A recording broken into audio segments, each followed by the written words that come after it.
Broadcasting from deep within the heartland of free America, where liberty still shines bright. You're listening to On the Move with Mack Worley III.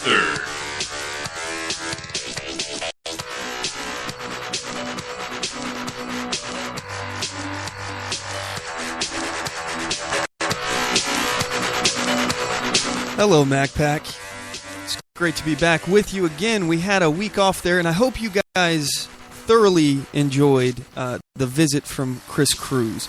I know I did, and I'll tell you why. You know, personally, I'm not a very religious guy. I consider myself an agnostic, I guess. I'm just not religious. That's just where I stand. You know, it's not that I don't believe in God. It's just that I don't actively believe in anything. I'm just not a religious person. But one thing I will say is that I am, I'm fascinated. I'm really fascinated with religion, all religions, and especially in how they make people better through morality, giving people standards of morality. I personally, I really do strive to be a moral person. I do try to be a moral person. I don't necessarily think that you have to have religion to do that. Some people would disagree, but I try. Now, I'm human and sometimes I fail, but I try, and I think there's some merit in studying religion to find out what they have determined is moral and what is not.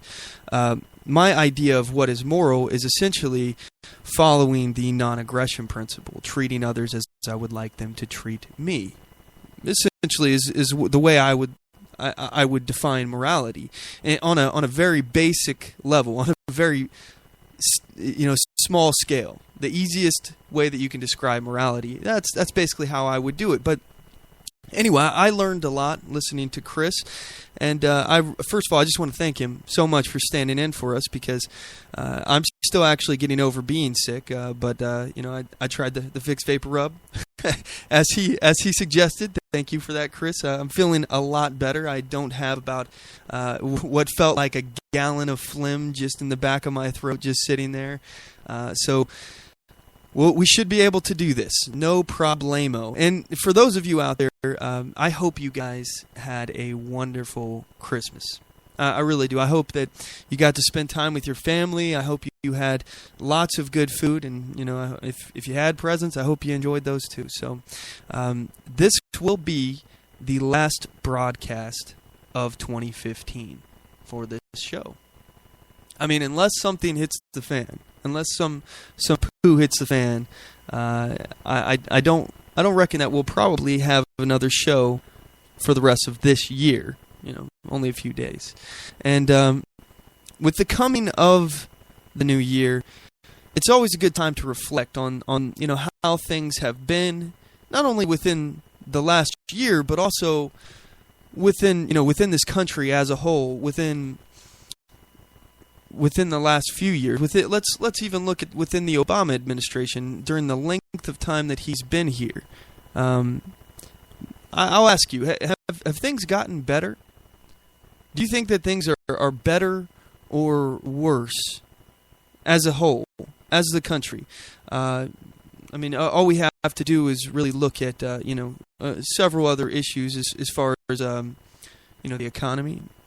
And don't even think about it in such of a macro level as what's going on with the nation. How are you doing? How's your pocketbook? How much money have you been able to put away? Are you financially better or worse than when Obama took office? Just ask yourself this question. And how's the state of race relations within this country now in comparison to before Obama took office? Is it better? Is it worse?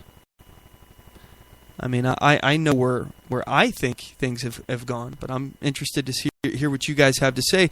If you would like to join today's conversation, please give us a call. The number to the show is 360-450-5625. Especially when we're talking about race relations, it seems to me that we are entering into another cycle. It's turning into the 1960s all over again here. and it's being used by the political establishments on both sides. I won't even attempt to say that Republicans aren't doing things that could heighten tensions, And again, you all know how I feel about Donald Trump, and I don't have any issue with us trying to control our immigration policies. In fact, I support us limiting people coming into this country from nations that are known to harbor terrorists. I don't think that there's anything wrong with us restricting. We are not the world's soup kitchen. We're not a big charity. We have a right to determine who comes into our country, and the first order of business when we're determining who comes into the country is, do they potentially pose a threat to us? And if they do, then we should not let them in. It's not one of those things where you're innocent until proven guilty. Again, these standards, they derive out of natural human rights. However, when you're dealing with the world, when you're dealing with other countries, and other citizens of the world, and I'm not taking the statist point of view of saying that, we should go around violating their rights. People of other countries, we should treat them like they're subhuman because they don't have the constitutional protection. Because they don't. Just to be clear, they are not protected by the Constitution. If you're not an American citizen, you're not protected by the Constitution. But what I am saying is that there is no right to come into our country. There's no right. You don't have a right to enter our country. We can choose who comes here. This is our country. We fought for it. It's ours. So, with that said, as far as determining who comes into the country, as I said, it's not innocent until proven guilty. I think it should be you prove, number one, that you're not a threat to us. Until you prove that you're not a threat to us, and we should have no reason to let you in. And more importantly to that, we should be selective in our standards of who we're allowing into the country. This is something that hasn't been happening. It seems like the Obama administration is doing everything in their power to make it easier for people to come to the country, and they're less concerned about what kind of jobs that they're going to be taking. And the Obama administration has been actively pursuing bringing in foreign workers to do jobs that Americans will do. There's this leftist mentality out there that they tell us, first of all, we're a melting pot. And they like to change that up now, and they say that we're a salad bowl, which is something totally different. But we'll get back to that in a second. But then they also tell us that immigrants do the jobs that Americans won't do, and that's just simply not the case. Immigrants are doing the jobs that Americans can't do because we are regulated by our government and prevented from being able to compete with that job. We are restricted. And I'm not talking about just immigrants. I'm talking about illegal immigrants. And we have to continue to preface this because anyone who hears you talking about immigrants into the country, and even so, let me just talk specifically about immigrants, the legal immigrants. I have no problem with legal immigrants who are coming here so long as they are going to either create a job or they're going to go into a job that we have trouble filling here on our own. And that's just not been the case with the current administration's policies. They're bringing in people who are taking jobs away from American citizens. And in fact, some of the visa programs that we have going on are taking jobs away from American citizens. As we talked about on previous episodes, some of the way that the visa programs are working, the work visa programs, is that it's based upon the country of origin's pay. So how does somebody who's a foreigner, all right, how do we compete as American citizens, forced to have things like unemployment insurance, workers' compensation, all of this other stuff, and Social Security? Our employers are required to provide Obamacare health care for us now or be penalized. So how are we as Americans, how are we able to compete against foreign workers who are getting paid what the average Chinese citizen gets paid? But they're doing the job in America. How are we able to compete with that? We're not. So, but as far as my idea, I think that we should be selective. We should decide who comes in. They should be people of merit. I have no problem with legal immigration. I have no problem with any race of people joining our community, so long as, number one, they want to be an American. Number one, they want to assimilate to our culture. They don't want to just come in and not learn the language. They don't want to segregate themselves within their own community and not be part of the American community. They need to understand our values and conform to them. Otherwise, we shouldn't let them in. Now, I know that's probably not popular with everyone, especially if you're a leftist. But hey, you know what? This whole idea of relativism, that some ideas are not bad. You know, all ideas are relative, and you just have to understand the social construct around which these ideas are based upon in order to determine if they're good or if they're bad. And then even still, you shouldn't make that decision because you're not able to make that decision whether or not it's good or bad, because you're not part of that society, that culture. So everything's relative. But as Mark Shaw, one of our former guests on the show, he pointed out that the very statement that everything is relative is an absolute. So, therefore, the statement itself is a contradiction. If everything is relative, then your statement that everything is relative is an absolute and can't exist. It doesn't make sense. But no, everything is not relative. Everything is not relative. I will say that again, because some ideas are just bad. Some ideas are evil. Some ideas are wrong. Some ideas are immoral. So, when we're talking about bringing people into our culture, and this is something that we have to understand, there is such a thing as a national identity. I don't understand how this idea has become controversial. There is a national identity. We believe that certain values are moral, like individual rights. Basically everything that we espouse in the Constitution, those are our values. And if you disagree with those values, then you don't belong here. If your belief systems, and I'm not saying that we round people up and ship them out. If you're here and you believe something differently, okay. Yeah, that's your right. You have a right as an American to have your opinion, to express your speech.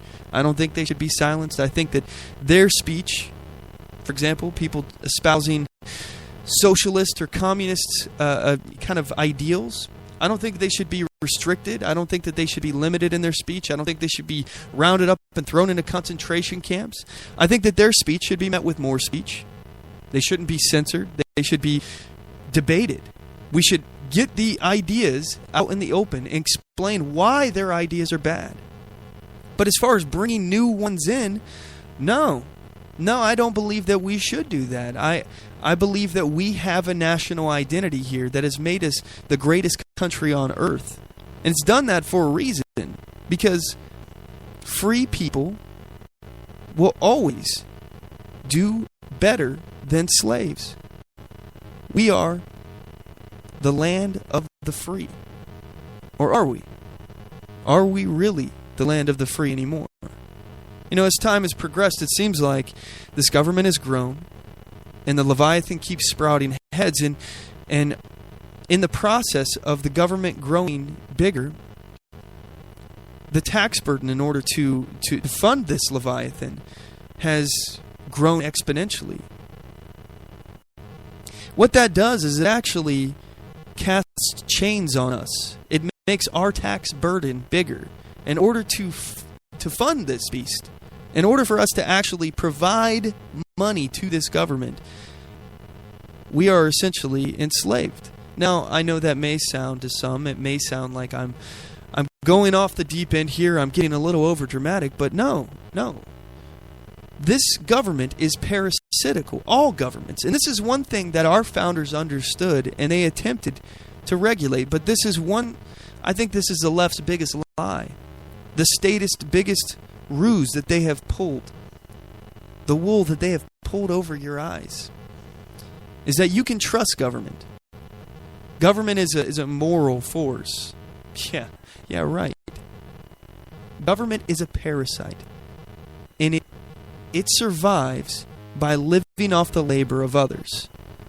So those that are the host, you and I, those that actually are doing the work, providing the labor that this government is living off of, we're essentially slaves to this government. And, if you believe in the social contract theory, I believe this is John Locke, if I'm remembering correctly, the one who espoused this initially.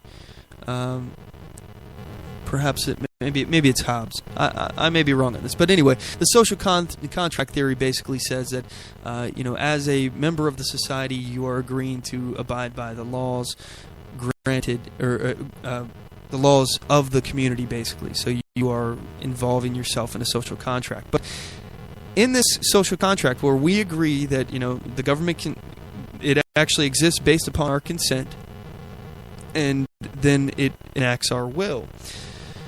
So therefore, any taxes that it levies against us, we have to pay because we agree to live in that society. But in the way things are now, that theory really doesn't work, because there has to be a way for you to get out of the contract. There's no way to avoid it. Now, you as an American citizen, you just being born here, you're in this contract that you can't get out of because somebody else signed a document a couple hundred years ago. You know what I mean?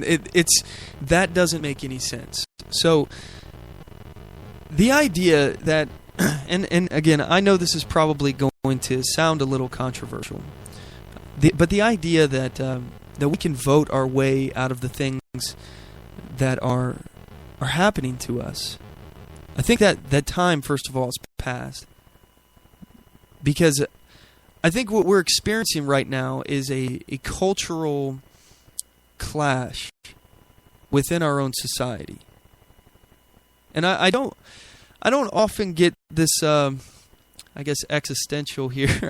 I don't often get thinking about things like this, but I want you guys to think about this as far as how different people are within the city and within the country. We used to be divided along lines of regions, of states. It wasn't like it is now. Now I believe that instead of the divisions happening between states, it's happening between city and rural areas. And our government, first of all, they've attempted to curb us going and fleeing from the city. They call this white flight, by the way. They have so many issues with urbanization, rural urbanization, and they call it urban sprawl, where people move out of the city. They begin to regulate these areas and annex these areas as cities, and eventually these areas become cities as well. And they want you to feel bad because you're leaving. Especially if you're a white male Christian, you should feel bad because you're apparently fleeing the black people in the inner city. This is what they perpetuate. In fact, I was in one of my classes. I believe it was one of my government classes that I'm taking for college. I was actually lectured about white flight and white guilt. White privilege. That several of my classes I've been lectured about that. But the point is that the government creates these cities. The cities end up getting corrupt through corrupt government policies, and then the people within the cities become more and more what our modern day label is liberal, but essentially it's statist, and they begin taking more of the people's rights away, trying to steal more of your hard-earned money, trying to steal more of your labor. And then people get sick of it, and they realize, like places in New York City, it's impossible to make a living in that place. The government is constantly shaking you upside down and stealing pennies from heaven to redistribute from others. So, and also to fund themselves. They redistribute as much as they want, essentially to buy votes, to ensure they got a lock on that community. And people get sick of it, so we leave. We go out to the countryside, and we're demonized for it, But this mentality is very divisive within America. You have the city and the country, You have these battle lines essentially being drawn, and honestly, I don't see this getting any better. I don't think that we're going to be able to vote our way out of this. I think at some point, first of all, I've told you several times that this house of cards is coming down. The way that our financial system is to the central banking cartels, it's set up to fail. It's set up to squeeze as much money out of us as possible until they've destroyed us. And they've made as much money as possible off of us. And in the process, they're shifting everything over to the east. And they're setting up a new Ponzi scheme. So this is the way it goes. It'll do this over and over and over. They'll do this over and over and over until they can make as much money off of us as they possibly can. And that system collapses and they move to something else. So I don't foresee us being able to actually vote us out of this system. Now, I'm not without hope. I want you to understand I'm not without hope. I believe that if we were to elect a Ted Cruz, for example, somebody who has a proven track record of fighting against the largesse of government, and especially even his own party. This is why I like Ted Cruz. He has a proven track record. And I'm not a fan of Donald Trump. I'm not a fan of Marco Rubio. I'm not a fan of most of these people, with the exception, I wouldn't even call myself a fan of Rand Paul. I like him in some aspects, but I also think that he's been playing the game. He's trying to not be like his father was, I guess, and not be totally libertarian, but he's been making deals with the establishment. I mean, first of all, he endorsed Mitch McConnell. That is something that I have a problem with. You endorse the establishment candidate to make a deal. Who's to say you're not going to make a deal in other places? Look, the way I look at this is that if you don't stand on principle, if you don't stand on your values, then you don't stand for anything at all. And if we can't trust that you're going to stand for your values, then we cannot trust you. So, though I think that Rand Paul could possibly be a good president, I don't know if we can trust him. I don't know.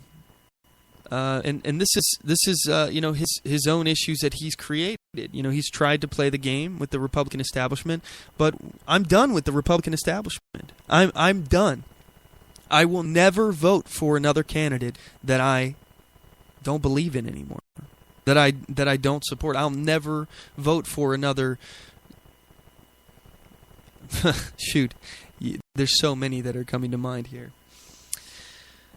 I'll never vote for another Mitt Romney. I'll never vote for another John McCain. But I can tell you that Ted Cruz, as I've said, Ted Cruz, he has fought against his own party. He's fought against his own party, and yet he's in second place in the polls. He's been the guy that his own party has hated.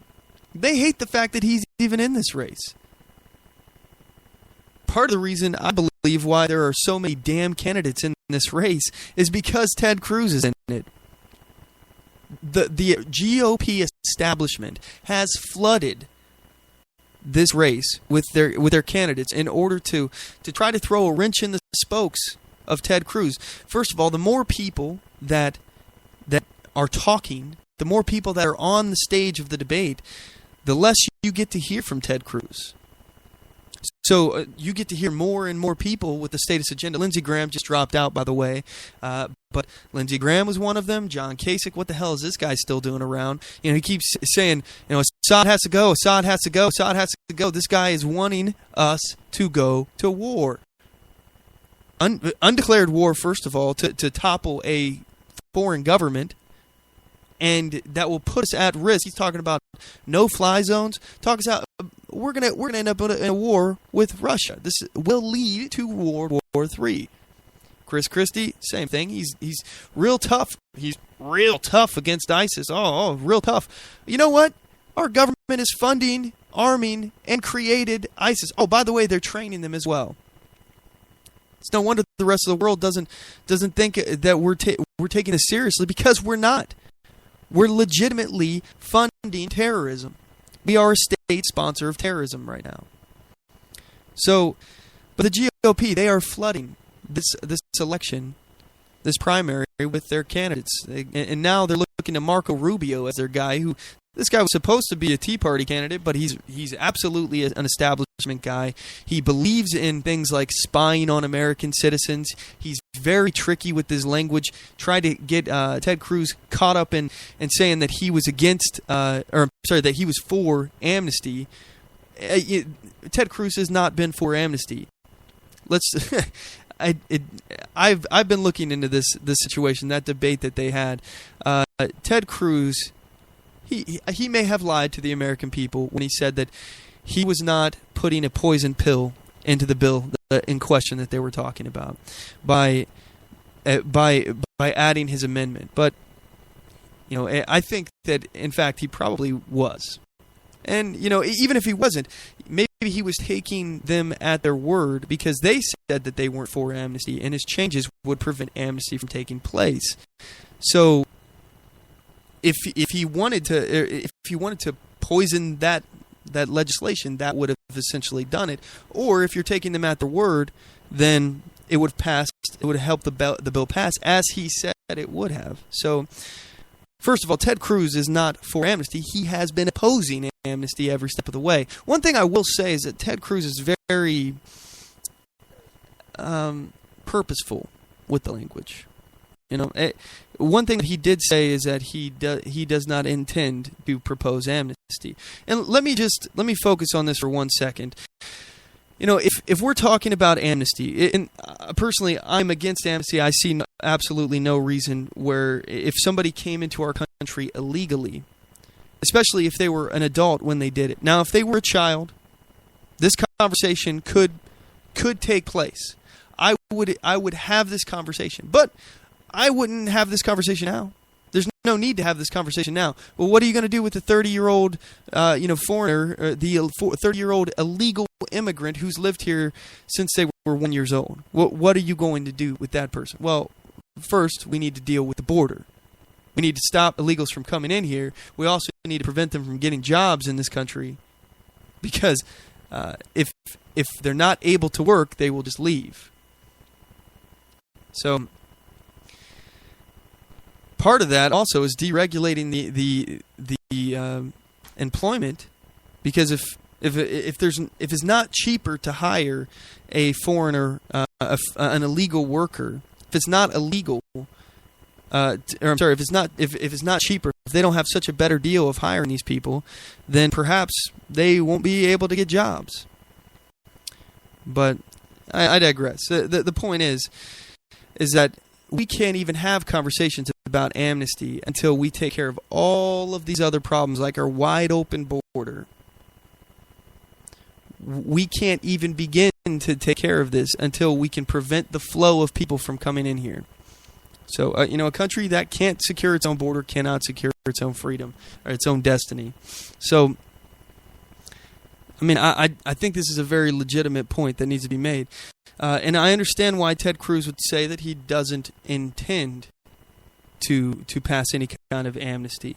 Because, if we had all that other stuff taken care of, if we were making sure that illegal immigrants did not get any kind of employment in our country, that we deported the ones that we knew about, and we made sure that they weren't more coming in, then at that point, and by the way, we're not deporting the ones we know about. They're sanctuary cities. We're releasing violent felons, illegal immigrants back onto the streets, people who've been in drunk driving incidents, thousands of these illegal immigrants are being let go after committing other crimes other than just being here illegally. We're letting them go back out on the streets. We're not making the country safer by doing that. Anyway, I understand why Ted Cruz wouldn't say, I will never, ever have any kind of amnesty, although I wouldn't have any amnesty at all. Personally, I'm against amnesty. I don't think we should be forgiving people for coming here illegally. I would open up the floor to some kind of conversation. After all of those three things we've done. We've stopped illegals from coming here. We've prevented them from getting jobs, and we've deported the ones that we knew about. Then yeah, I would be willing to have a conversation about people who have came here when they were children. And I don't mean under 18. I mean children. So I'd be willing to have that conversation. I wouldn't be willing to have it about anything else. But I don't know what Ted Cruz was talking about. That's my assumption of why he didn't say he was completely against amnesty, or he would never allow any kind of amnesty or something. But I digress. Anyway, that's the first half hour of the show here. I just realized we haven't done any of our housekeeping stuff, and we got to cut to a commercial break. Our show today is titled "We Can't Vote Our Way Out of This Episode." This is episode 101 of our program. And just so you know, we broadcast every Sunday at 5 p.m. Pacific Standard Time. It's 8 p.m. Eastern Standard Time. And today's show topics are the government is screwing us. We're going to discuss our long list of grievances with our government when we come back from this break. And from the next half hour, the next segment, we're going to be talking about a new Declaration of Independence that I think is necessary. So without further ado, we're going to cut to a commercial break. Don't go anywhere. We'll be right back. Oath Keepers is a nonpartisan association of current active duty military, reserve, guard, veterans, peace officers, and firefighters who will fulfill the oath we swore, with the support of like-minded citizens who take an oath to stand with us, to support and defend the Constitution against all enemies, foreign and domestic. So help us God. Join us at oathkeepers.org.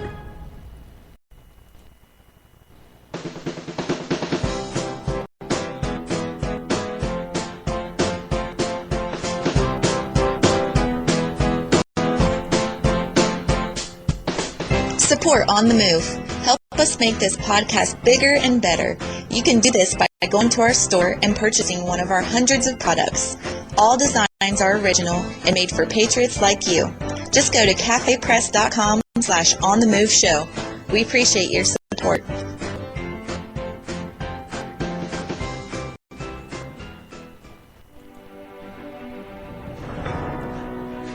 Hi, I'm Mack Worley, and I work with candidates to creatively and effectively communicate their message to voters. I offer professional graphic design services, from yard signs to flyers, from logos to vehicle magnets. Email me today at latashaworley@gmail.com. That's LATOSHA Worley@gmail.com for a quote on items for your campaign.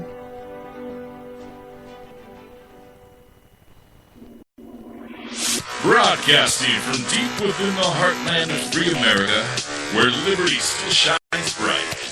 You're listening to On the Move with Mack Worley III.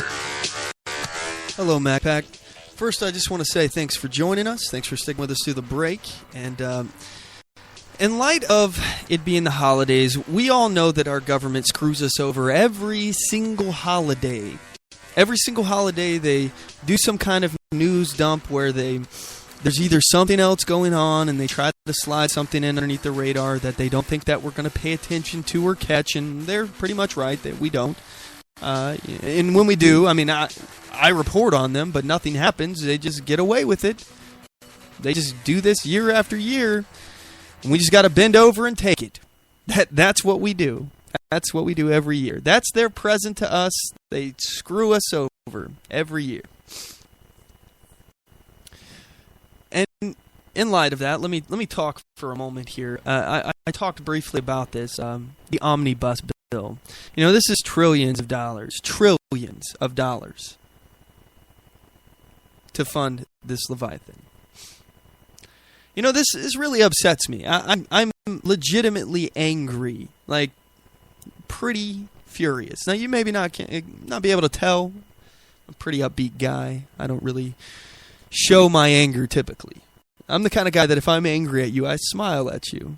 And that is not, or if I'm nervous, I smile as well. That didn't serve me well, by the way, when I was in the military. Let me tell you a story. Before we get to this omnibus, I'll tell you a story about when I was in the military. I was in tech school, and there was a sergeant who was yelling at me because I was a fire team leader. And this sergeant was screaming at me about something that somebody else had done that was in my fire team and that I didn't catch and didn't do anything about because I didn't know about. And I'm sitting there getting my my butt ripped into basically by this tech sergeant, and I'm getting nervous because I'm a young. I think I was an airman basic at that time. I had no stripes, and so I'm nervous. I'm like, okay, and I smile because that's what I do when I'm nervous. And my instructor did not like that. I thought I was laughing at my instructor, and I was not. But anyway, I was stripped of my fire team title, fire team leader title, and somebody else replaced me because of that. So anyway, that's just one of those things that has screwed me over in the past, is the smiling when I'm either angry or nervous thing. So although I've found it to work to my advantage in other areas as well. But I digress. So back to this omnibus, all right?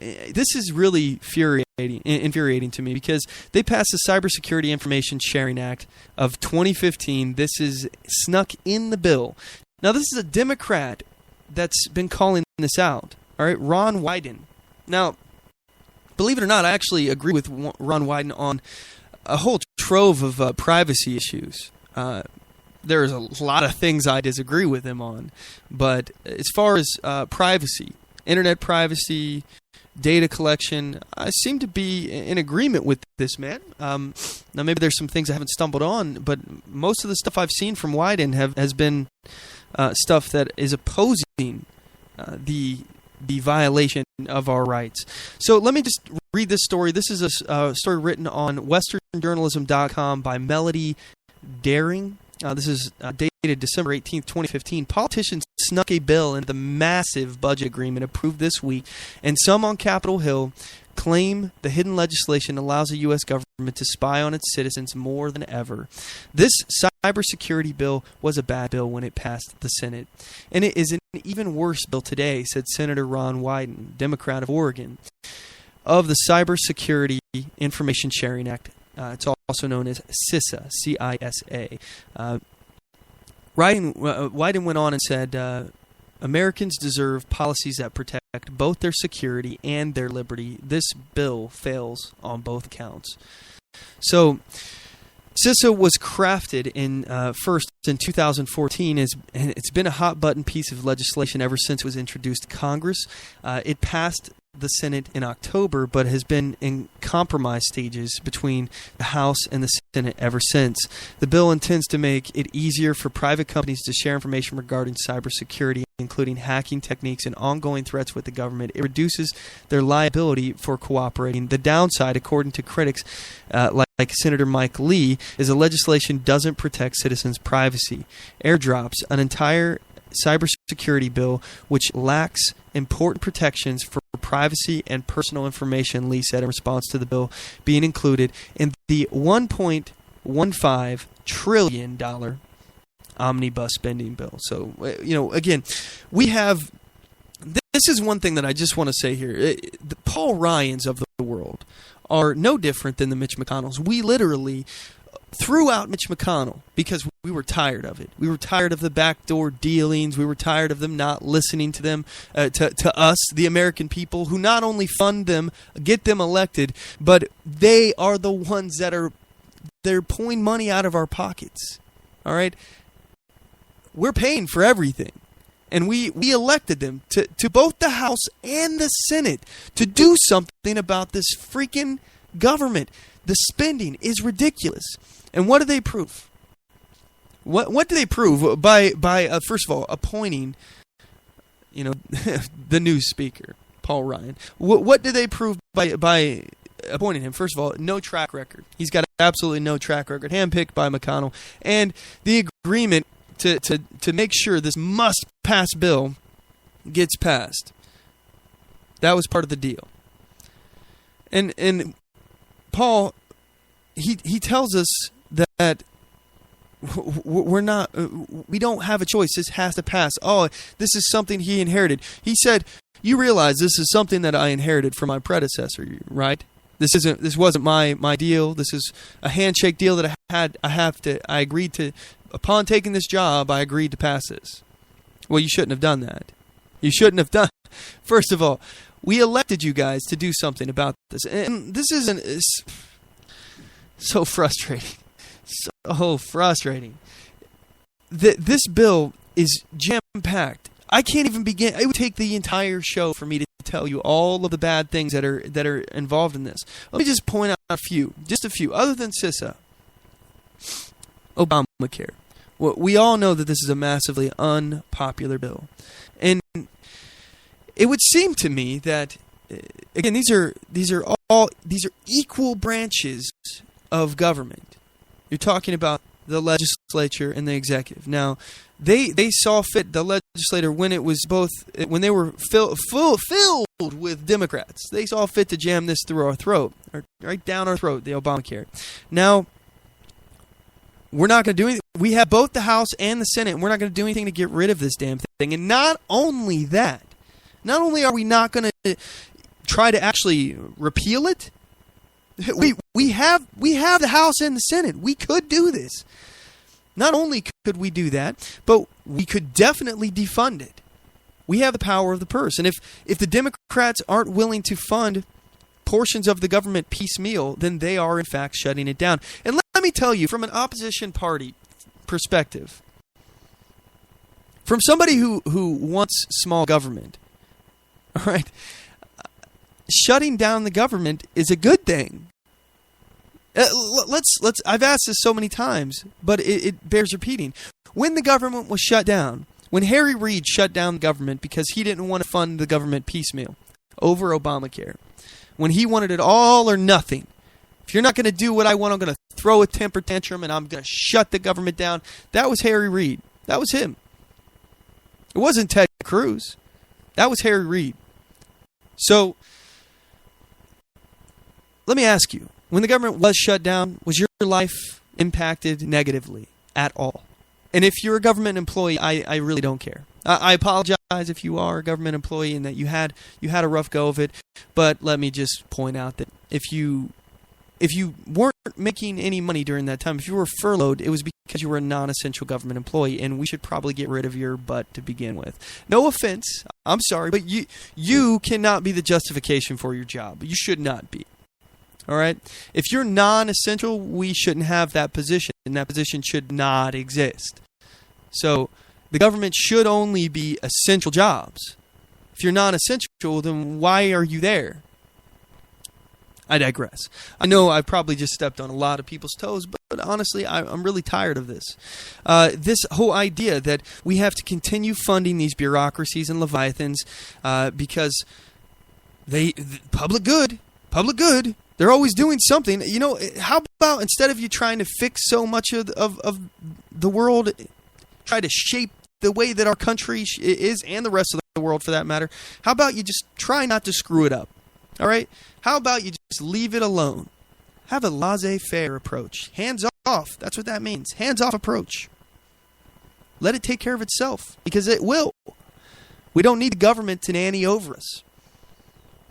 So if you're a non-essential government employee and you got furloughed, first of all, I'm sorry, like I said, but secondly, you were back paid. You actually got money for the time that you were not working. So you were made whole, if you were even damaged to begin with.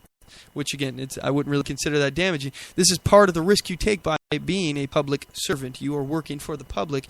This is a risk associated. If you don't want to take this risk, go out into the private sector. I welcome you. The only problem is that you probably won't make as much money because the government colludes and makes it, especially with you guys in your public. These are public unions, public sector unions. You guys are fighting to get more money. You're supposed to be a public servant. And I could go on this for hours, but the idea that you're going to fight for more wages to be a public servant, you're going to negotiate all this stuff. I mean, you're supposed to sacrifice. This is supposed to be a sacrifice by working for the government. working to serve your community. This is supposed to be a sacrifice. But I digress. So, as far as from a conservative perspective, a libertarian perspective especially here, if we're talking about shutting down the government, I'm all for it. My life was not negatively impacted whatsoever. Your life probably wasn't.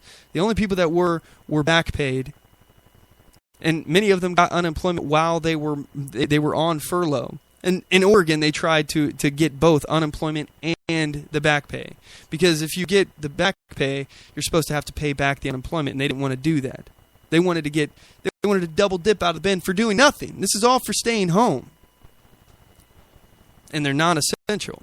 So, anyway, from a libertarian perspective, shut down the government. I don't care if the whole damn thing shuts down. Shut it all down. We don't give them a dime. If you're not willing to fund anything, shut it all down. And then, when we send a bill to Congress to fund something, and if the Democrats aren't willing to fund it, if we say, for example, let's fund the military. Well, the Democrats think that they can just use the military as a bargaining chip. That they can literally use the security of our country as a bargaining chip to get things like redistribution of wealth programs. So let's fight them on that.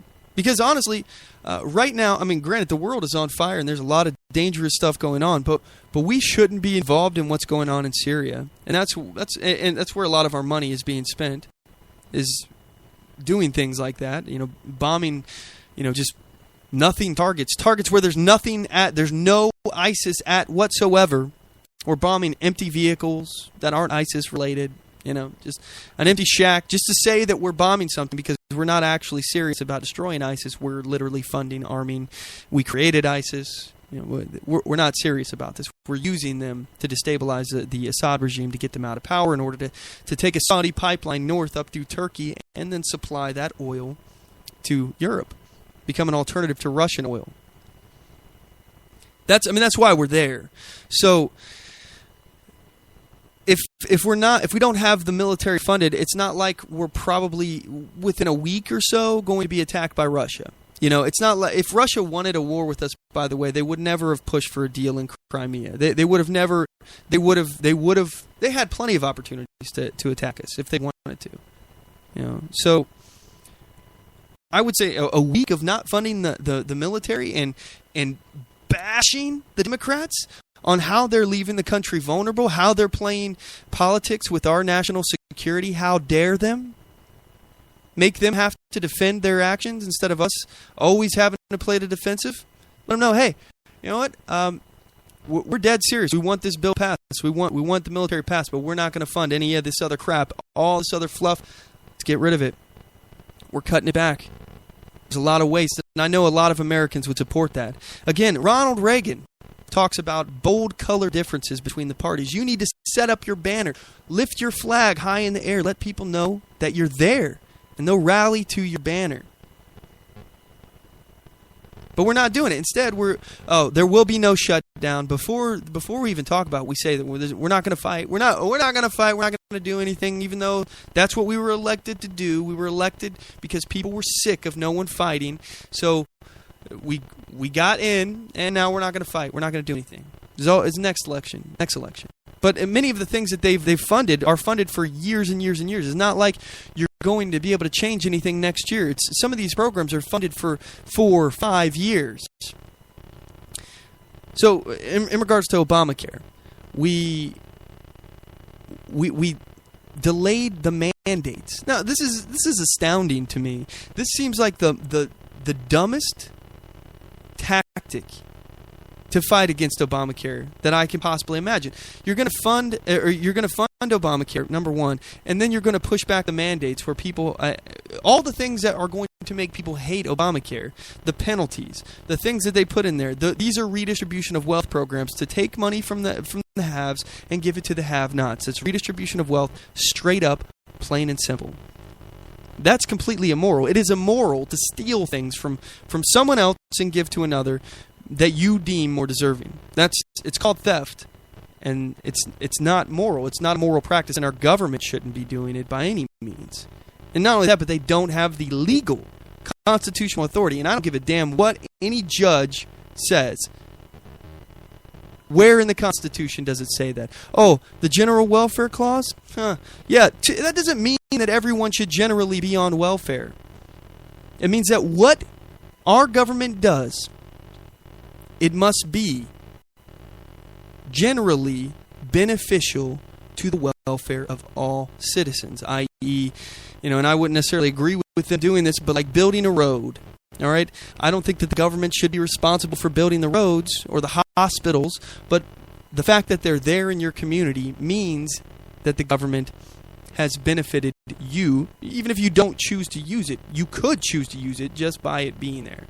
I don't think that's an acceptable use of the general welfare clause, but it's gone way further than that. So, they think that they can tell you how much wheat that you can grow, wheat, on your own property for your own personal use, because they think that that could affect how much you purchase in interstate commerce.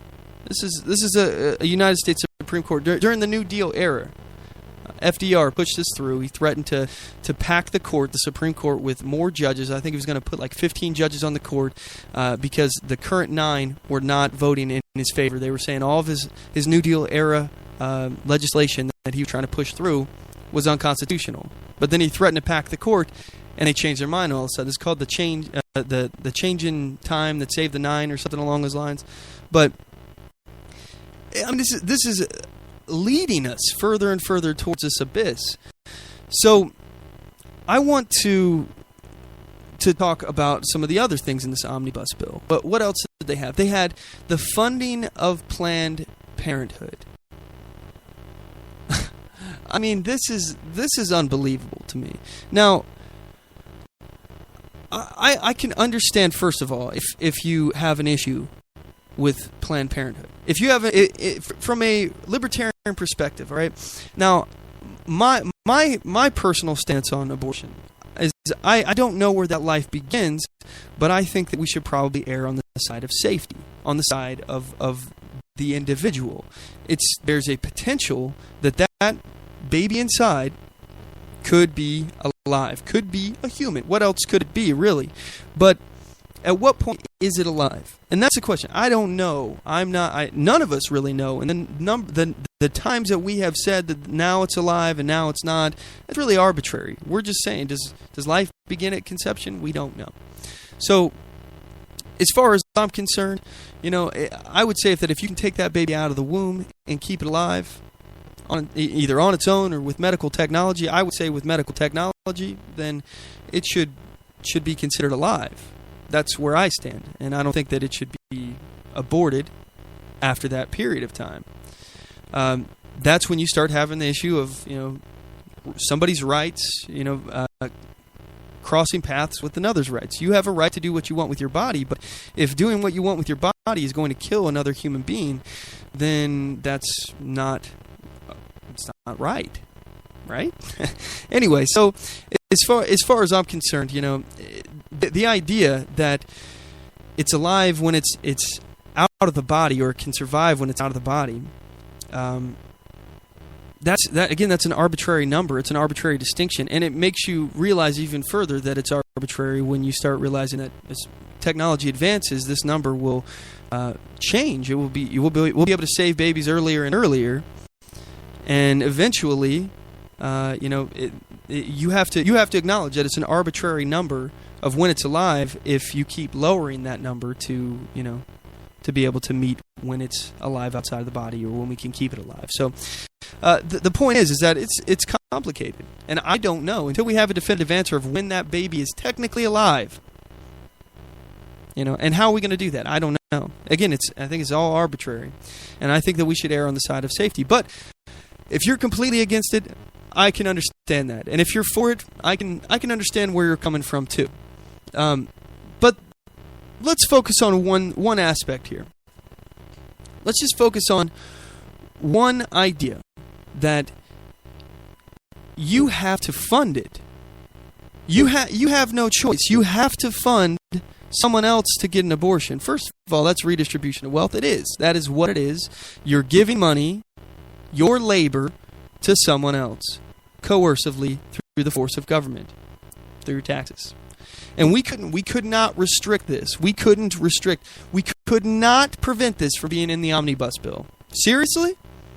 After Planned Parenthood has been caught selling human body parts, baby body parts. They've been caught for profit. They're selling it for profit. It's illegal. This is illegal. No charges have been brought against Planned Parenthood, by the way. In fact, their lies and propaganda have been spread to basically try to discredit the people who made the video exposing what they're doing, the violation that they're doing. And we couldn't defund this at all. There's no way that we could stop Americans from being forced to fund something that they may have a moral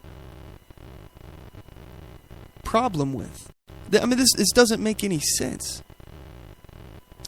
Look, I understand if you want to fund it, that's on you. If you want to do, but we can't even opt out. Again, I was talking about the social contract theory. We don't have an option to opt out of the social contract. We can't disagree. All we can do is air our grievances, and that's what we're going to do in the next half hour. At the top of the next hour, we're gonna redeclare our independence. We're going to talk about a new Declaration of Independence here. And I want to do so by using the old Declaration of Independence. And we're going to make some parallels. And we're going to talk about some of our grievances. Some of the things that our government is now doing that adds to the long train of abuses. So, again, as far as the omnibus bill, we couldn't do anything. Obamacare, we're delaying. Again, we continue to delay the mandates, and so no one feels any pain about Obamacare. No one's even going to feel any pain from Obamacare until Obama's out of office. And you know what's going to happen then? He's just going to blame who's next in office. Oh, it's because they're not doing it right. Everything that this is the way Obama does things. Everything that he does wrong, he either says that, number one, you are just too stupid. You're too dumb. That's what he's doing with his foreign policy right now. He's saying, oh, see, I have failed to, it's comical. He's basically saying, if I failed in anything, I failed to explain enough to you what I'm doing, what my strategy is in Syria. So, essentially, he's saying, you're too stupid to understand what he's doing. He hasn't really failed. You're just too dumb to get what he's doing. And I would disagree. I think that you are capable of understanding what this man is doing. He is literally trying to overthrow a foreign government in a coup by, first of all, blaming that foreign government as far as for a civil war, saying that he's killing his own people, when in fact he's killing terrorists, the Assad regime. He's killing terrorists who the U.S. government have funded, armed, and trained in order to overthrow him. So he's fighting against a proxy of the United States. And when he attacks him, he says, oh, you're killing your own people. Killing your own people. Now, granted, he probably is killing some of his own people. I won't deny that. But let's just point out, it doesn't make any sense that he would be killing his own people after he was elected and had an 87 to 89% margin of him getting reelected. But anyway, so we're trying to topple Assad in order to get that Saudi pipeline going north into Turkey, supplying oil to Europe. There's a lot of money in here. This is what this is about, the petrodollar. We have an agreement with Saudi. This is all going to come collapsing down, though. It's going to blow up in our face because we don't understand the ideology. These people, ISIS, people who literally believe in the Quran, the Hadith, They don't have any respect for any man-made law, and they're going to end up turning on Saudi Arabia, who's been helping, by the way, fund the Sunni country. Saudis are also Sunni. They're funding the Sunnis of ISIS in order to destabilize the region and Syria. But I digress.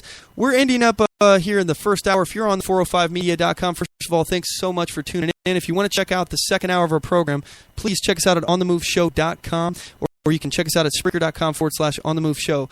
At this point, we're going to go ahead and cut to a quick commercial break, and when we come back, we're going to be into the second hour of the program, and we're going to start talking about the new Declaration of Independence. You guys don't want to miss this next segment. We'll be right back. I do solemnly swear that I will support and defend the Constitution of the United States of America against all enemies, foreign and domestic, and that I will bear true faith and allegiance to the same, and that I take this obligation freely without any mental reservation or purpose of evasion, pledging my life, my fortune, and my sacred honor. So help me God. Join us at oathkeepers.org.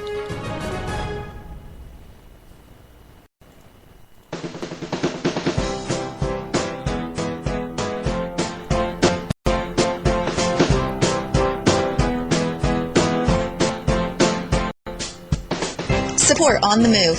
Help us make this podcast bigger and better. You can do this by going to our store and purchasing one of our hundreds of products. All designs are original and made for patriots like you. Just go to cafepress.com/OnTheMoveShow. We appreciate your support.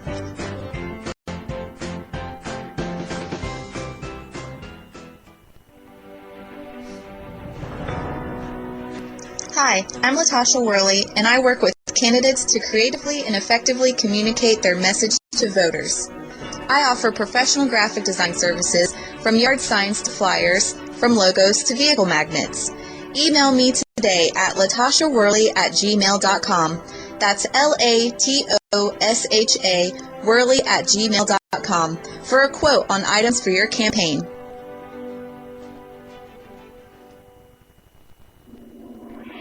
Broadcasting from deep within the heartland of free America, where liberty still shines bright. You're listening to On the Move with Mack Worley III.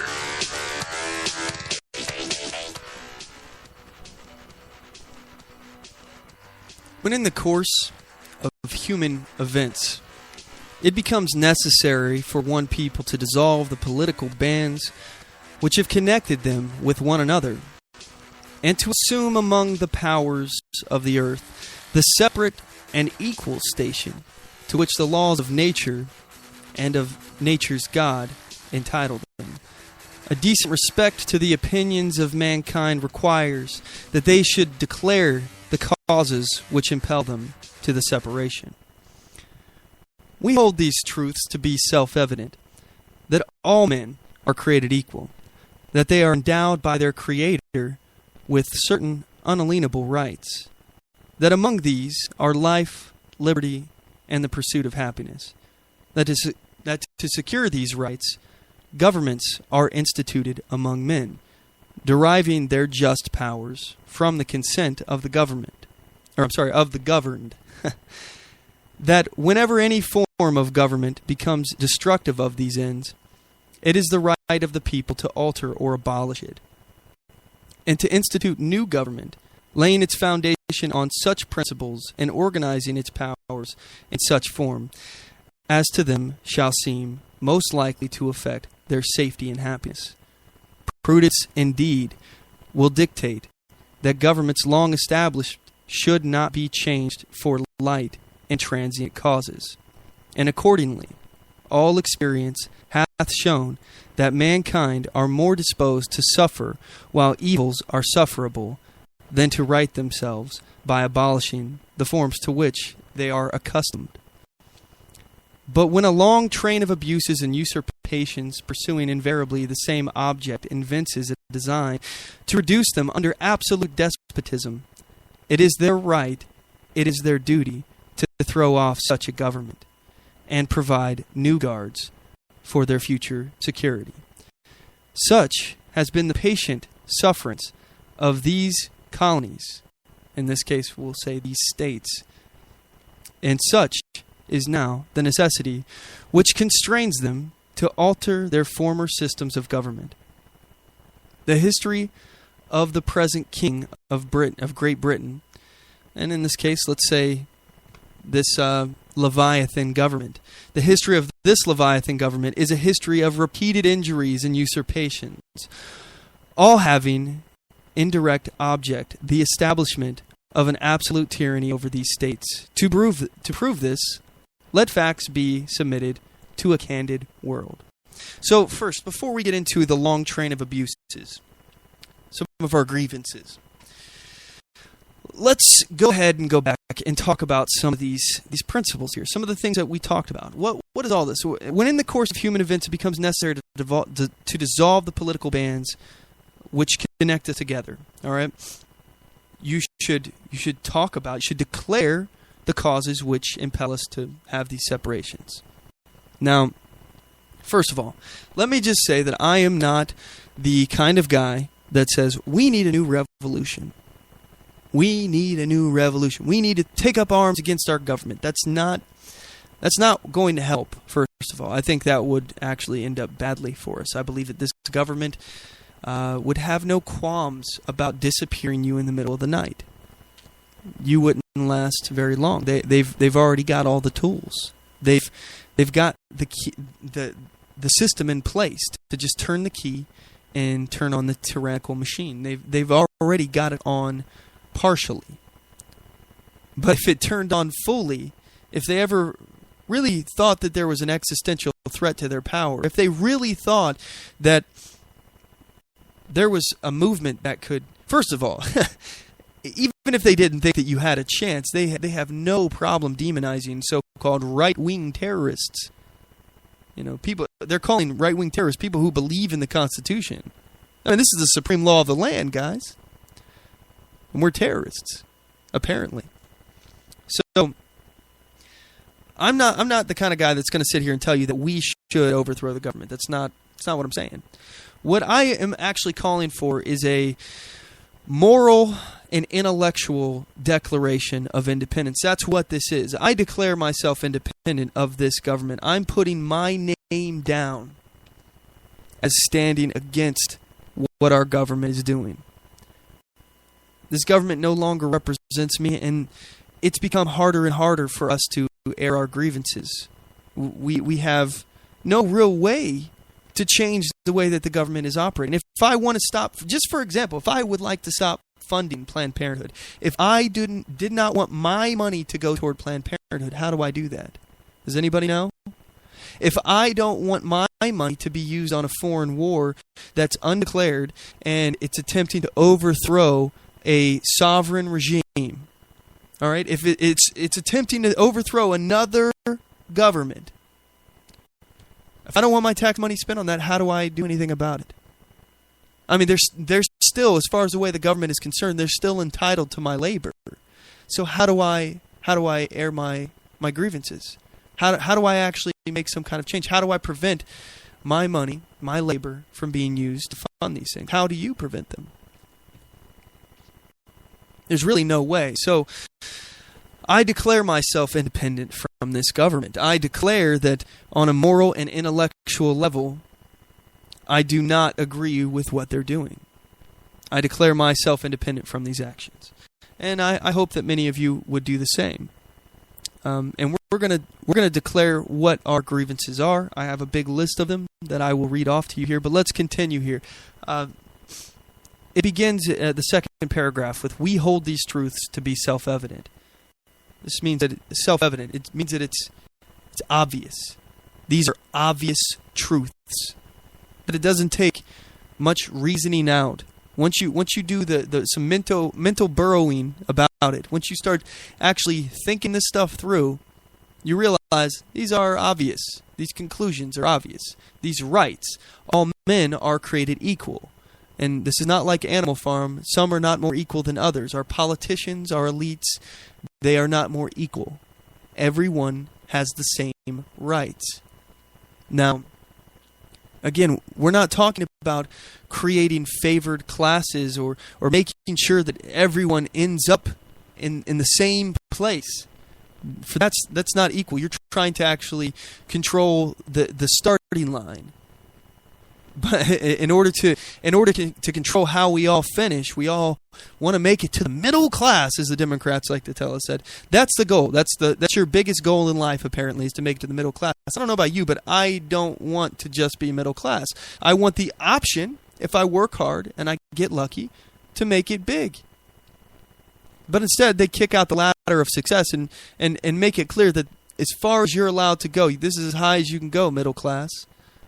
and we're going to control the starting line. We're going to make it so that the poor, the indigent, are able to get to middle class by taking your money and your wealth. You're stealing your labor. We're going to do that and make it impossible for you to succeed past that. So, all men are created equal. If everyone is equal, then no one has the right, to include the government, to steal from you. No one has the right to steal your labor. You're entitled to your own labor.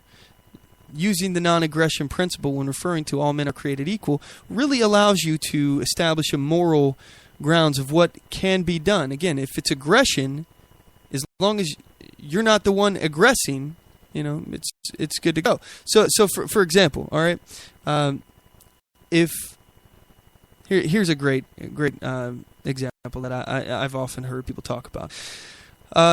People refusing to help others who are actually here. I got a good one. All right, a nurse who doesn't want to perform some kind of service, some life-saving service or something. She refuses to do her job in a hospital because she has some kind of moral obligation with the patient that she's treating. Maybe, I don't know, maybe he's a homosexual and she's really anti-gay. All right. The left would tell you that person has to. It should be illegal for them to deny service to the homosexual. And where I would stand on this is that, first of all, she's not being aggressive to that homosexual person. She's not. By saying that she's not going to give service to that person. Now, that's not something I would do. I think that's wrong. I think she's being immoral herself. I think that she's, if she's in a position to help someone, she should, especially in a life or death situation. But to force her to do that would actually be aggression. To make her do something against her will would in fact be aggressive, would be an act of aggression. So that would violate the non-aggression principle.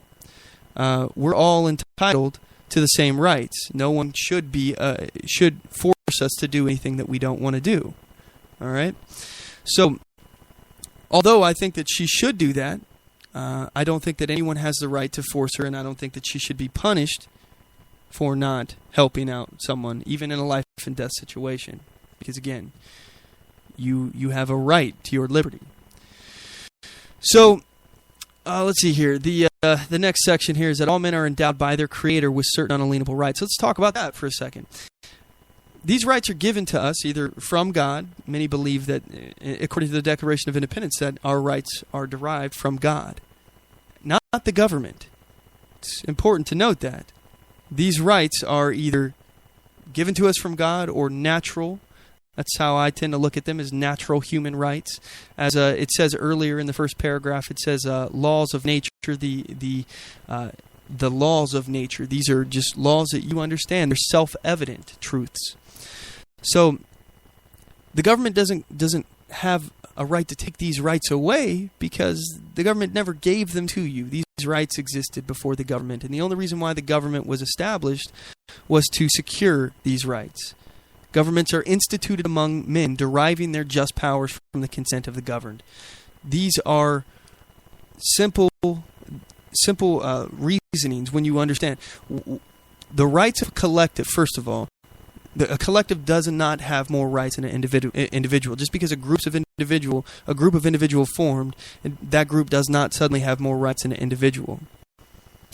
All right. And the reason why you can understand this is governments itself. First of all, the government's power is granted by the consent of the people, and the government itself was never the one that gave us the rights. These rights existed before, and we took steps to constitutionally enumerate certain rights that they can't touch. You can't, before the government has any authority. Amendment 1 through 10. These are the things that you can't do, government. And specifically, the things that the government is doing right now, they're doing things that aren't even in the rest of the Constitution. The rest of the amendments, they're doing things that they have no authority to do by reinterpreting the Constitution and changing the words around. Again, very Orwellian use. So, they say that when a government, when any form of government becomes destructive to these ends, protecting our life, liberty, and property, or life, liberty, pursuit of happiness in this case, it's the right of the people to alter or abolish it. Now, I don't think that we're going to get to that point, and I want to kind of go back. I rarely do this, but we were talking about the divisions that are ensuing between the cities and the country.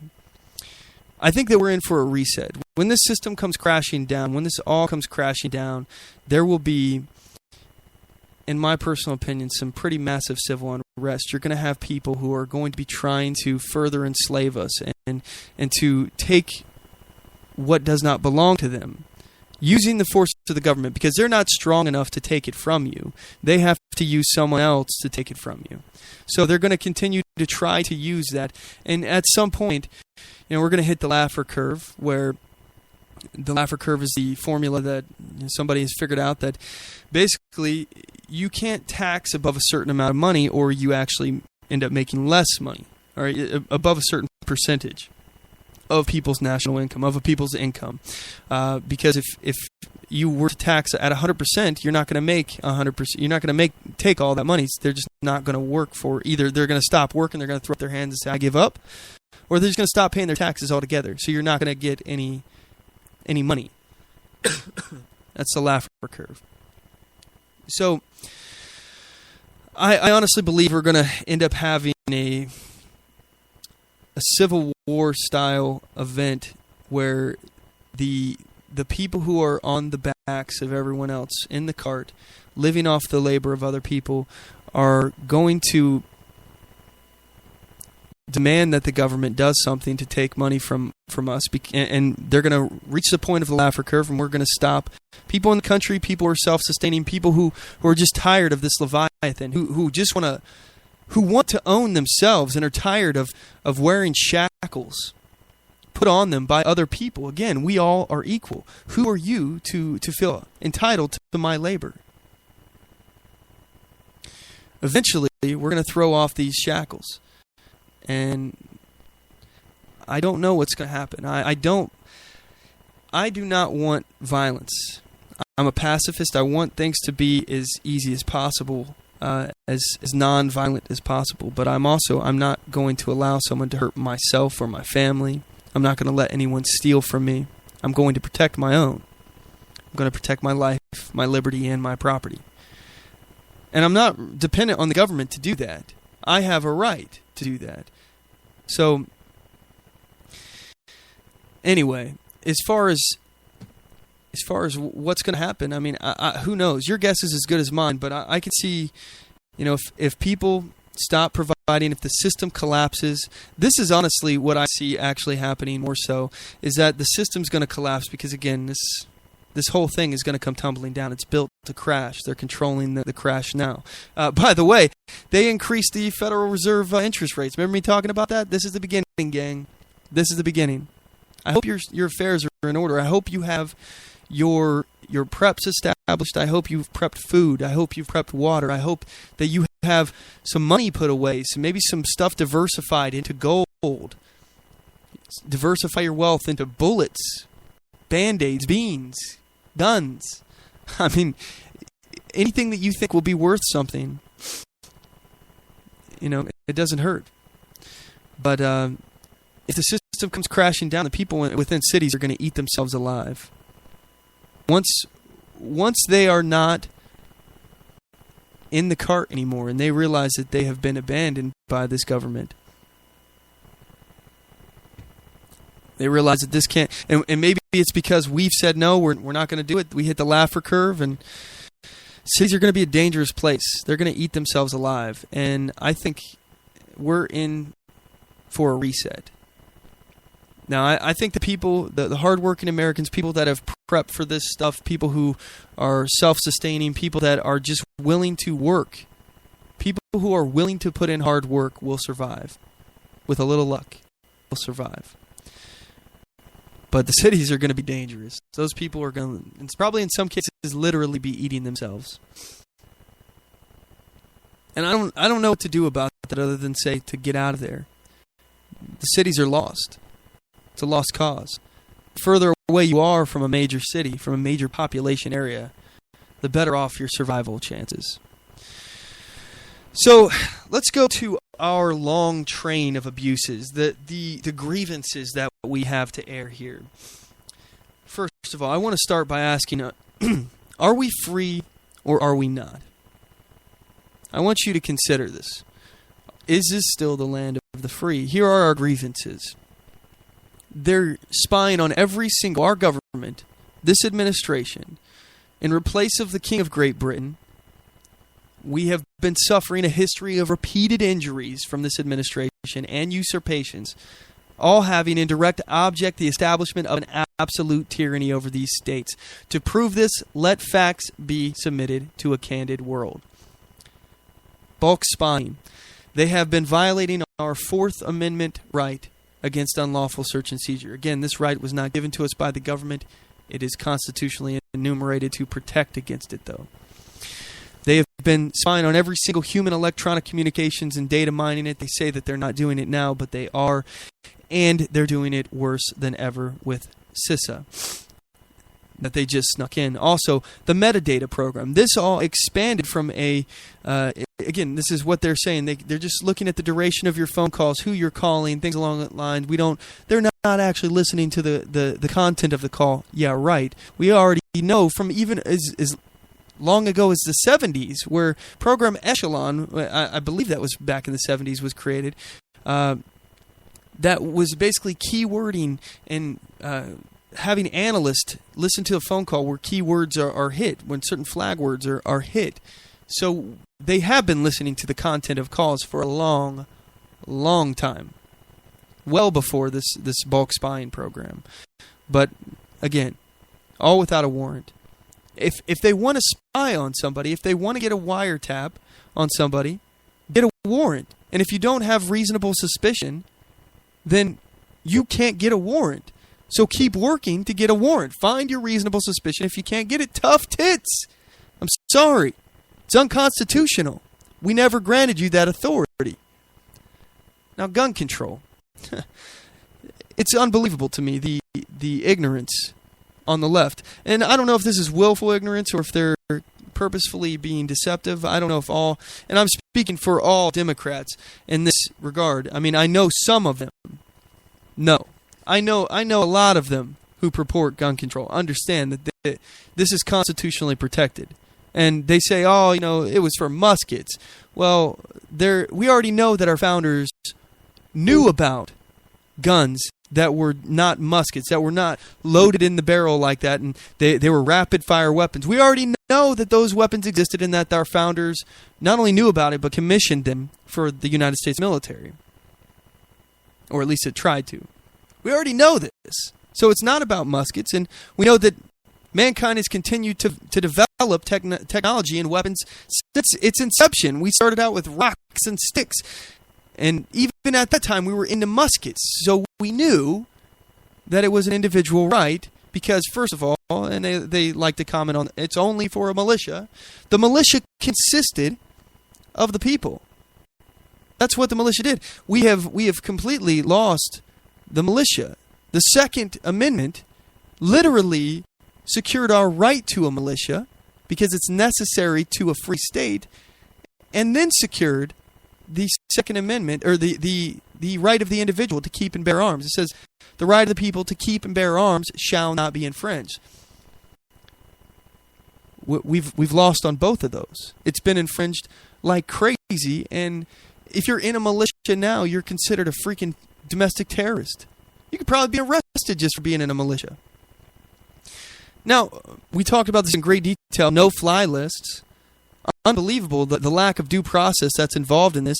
The government secretly adds you to a list. You don't even know that you've been added to the list, and they try to use this list to deny you of your right to travel in airports. They want to expand it to your right to buy a firearm, to purchase a firearm, which shall not be infringed. But, again, they're trying to use this without due process. There is no process for you to go about getting your rights back. And again, they have to prove that you're Actually, you have to prove that you're innocent to this committee in order to get your rights back, if there is even a way, because, again, it's secret. You won't even know until you try to apply for it. Our founders were against government lists to begin with. Government lists are a bad thing. This list in itself should scare the crap out of us, but the fact that they're trying to expand the uses of this list is particularly disturbing. Then in regards to illegal searches that have been conducted, this happens every day in America. By the way, TSA is government funded. It's a government entity. TSA, the Transportation Security Administration, it's government. They conduct unwarranted searches every single day. Thousands and thousands of times a day without a warrant. Who have they stopped, by the way? They have caught 0 terrorists, and more than 90% of the contraband does not get caught by TSA. That's their own studies, by the way, the government's own studies. More than 90% of the contraband they do not catch. They've never caught a terrorist in the history of the TSA, but yet they violate your Fourth Amendment right, your protection against unlawful searches and seizures without a warrant. But, no big deal. It's government funded. Government funded. Look, I have no problem whatsoever with a private company if they want to, for example, a private airport. But again, these airports are public.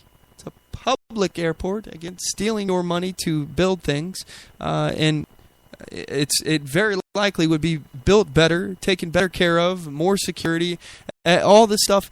It would be a safer, probably more profitable entity if it was privately owned and funded. But again, the government thinks that they can just keep dipping into your pocket and stealing what doesn't belong to them, taking your labor to fund things. So, again, TSA. But also, let's talk about the illegal searches that happened after the Boston bombing. They were going door to door searching without warrants. They were at gunpoint kicking in doors, telling people to get out of their house while they searched their homes. They didn't have a right to do this. They had no reasonable suspicion. They had no probable cause.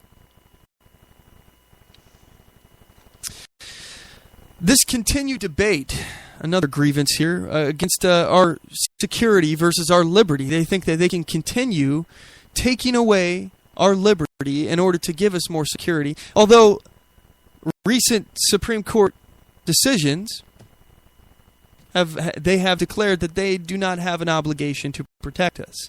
So although they're willing to take our liberty, they're not willing to take the responsibility to protect us. And it should be noted that police, government, it is all simply just a substitute for individual protection, self-defense.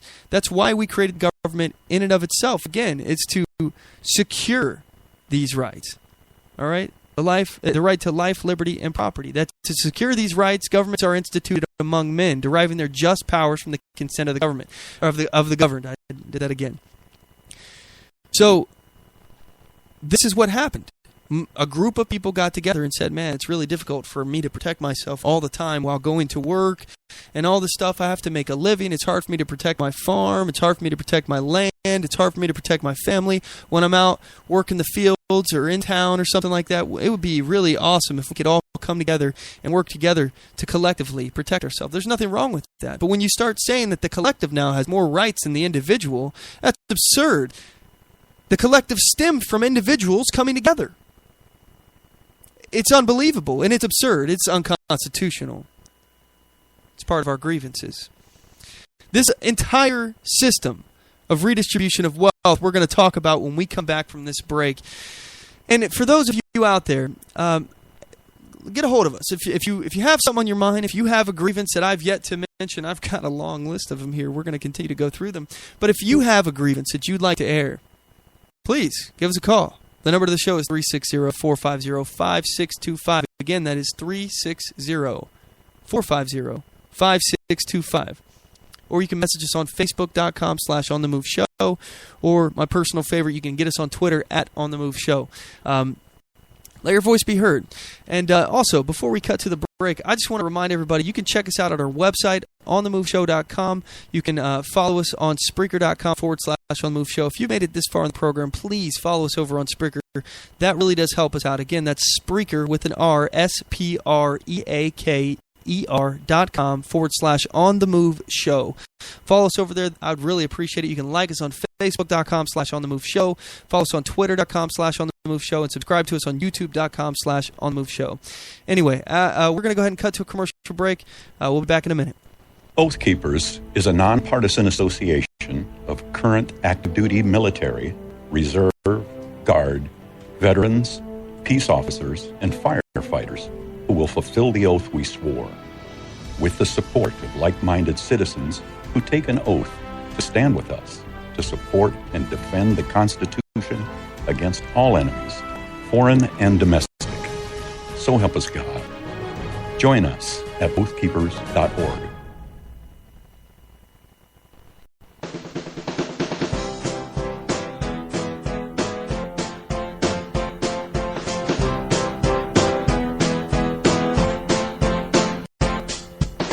Support On The Move. Help us make this podcast bigger and better. You can do this by going to our store and purchasing one of our hundreds of products. All designs are original and made for patriots like you. Just go to cafepress.com/OnTheMoveShow. We appreciate your support.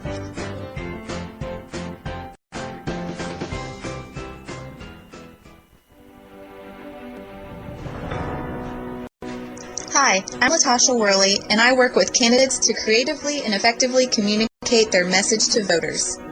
I offer professional graphic design services from yard signs to flyers, from logos to vehicle magnets. Email me today at latashaworley@gmail.com. That's LATOSHA Worley@gmail.com for a quote on items for your campaign.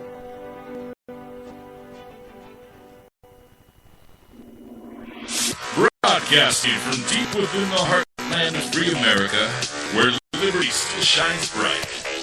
You're listening to On the Move with Mack Worley III. Hello, MacPack. We are back. All right, we're 30 minutes into the second hour of the program. I'm not sure if we're going to do an overdrive today or not. I don't know. I guess we'll see how my voice is holding up. Again, I'm coming off of being sick here, so I'm still not quite over it, but we're working on it. So let's talk, again, we're talking about our new Declaration of Independence. I'm declaring myself, and I think we should all declare ourselves independent of these actions of our despotic government, of our government that is completely usurping their power. They're completely usurping the Constitution, violating the Constitution at every turn. But let's talk about the idea of redistribution of wealth. This entire concept of stealing your money and giving it to someone else is inherently immoral. I mean, again, this is the simplest lesson. We learned this when we were young. Again, I've talked about this before. 2 wrongs do not make a right. It's something that we've all learned when we were young. We all understand that. It's terrible that some people don't have money. It's terrible that some people have to suffer through poverty. However, that's what charity is for. Firstly, when the government steps in, it makes people feel less obligated to do for their fellow man, which I think that you do have a moral obligation, but governments are immoral. It's an immoral force. It's coercive. Governments don't care about you. They care about their power. Again, they're a parasite. And eventually, they kill the host, if the host lets them. That's why our founders completely understood that you have to restrict government through checks and balances. Now, I think they failed. I think the Constitution, and this will probably offend some of you, and I'm sorry. But I think we can just clearly look at the state of affairs of America and understand that the Constitution is a failed document. Not because of the ideas aren't good, but because they didn't go far enough to protect our liberty. They didn't restrict the government enough. And more importantly, it's our failure as well. You know, when Benjamin Franklin was leaving the Constitutional Convention, he was asked what kind of government you made. A republic, if you can keep it, is what he said. And we failed. We have failed too. The document has failed, and we have failed. Maybe the document failed because we failed. I don't know. But again, the document itself, I mean, it was flawed. It was a flawed document. They were dealing with their own issues at their own time. You know, it has slavery constitutionally protected. So, again, I mean, it's a product of its time. And like all human endeavors, it's flawed. One thing I will say, though, is concerning redistribution of wealth, and in particular, let's start looking at the actual programs in particular, what we're talking about here, okay? Because we know that two wrongs don't make a right. Just because somebody is suffering through some bad situation like poverty, it doesn't give anyone else the right to steal from you. It doesn't give someone the right to steal. That two wrongs don't make a right. We learned this lesson when we were young. Again, I've mentioned before, I remember so many times where my mother has separated me and my sister. I have a sister, and we would be in a big argument or something, and she would sit us down and she'd say, well, what'd you do? Or what'd he do to you? And my sister would say, oh, he did this. And then, what'd she do to you? Oh, she did this. And she would say, well, two wrongs don't make a right. You know, somebody did something, usually my sister or I did something, and the other one responded. We retaliated. And two wrongs don't make a right is what the lesson that my mother pounded in my head. And we weren't allowed to leave the couch. We had to sit there together until we apologized to one another. I remember countless hours sitting on the couch staring at my sister very angrily. So it's a lesson I learned at a young age. I think many of us did. Two wrongs don't make a right. Stealing money from somebody does not make anything right. You're wronging two individuals.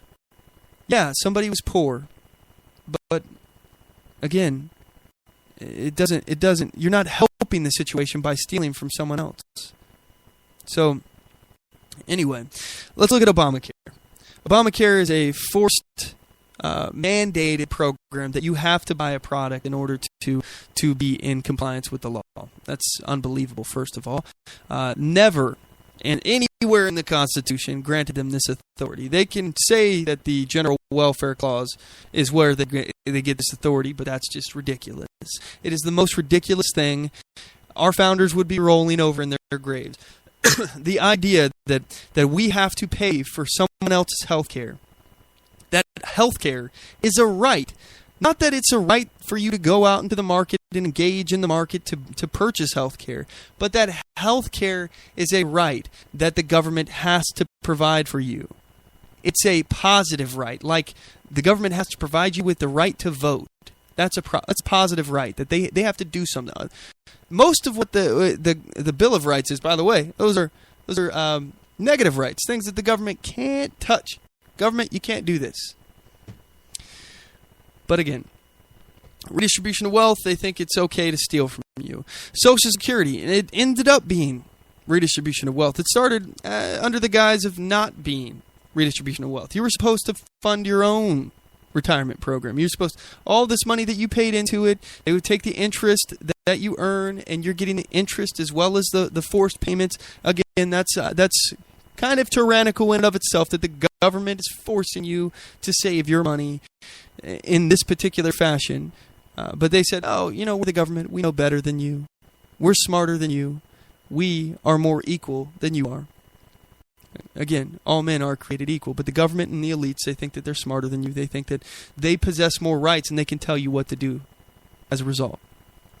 So, because of that, they took your money and they said, we're going to make sure that you will have your money there because you're too stupid to save your money on your own. So we're going to save it for you. We're going to force you to save your own money. That's immoral to begin with. But secondly, it was made even more immoral when the government stole your money. They stole your money. The government, they just stole it. They forced you to put your money into the system, and then they left IOUs in place.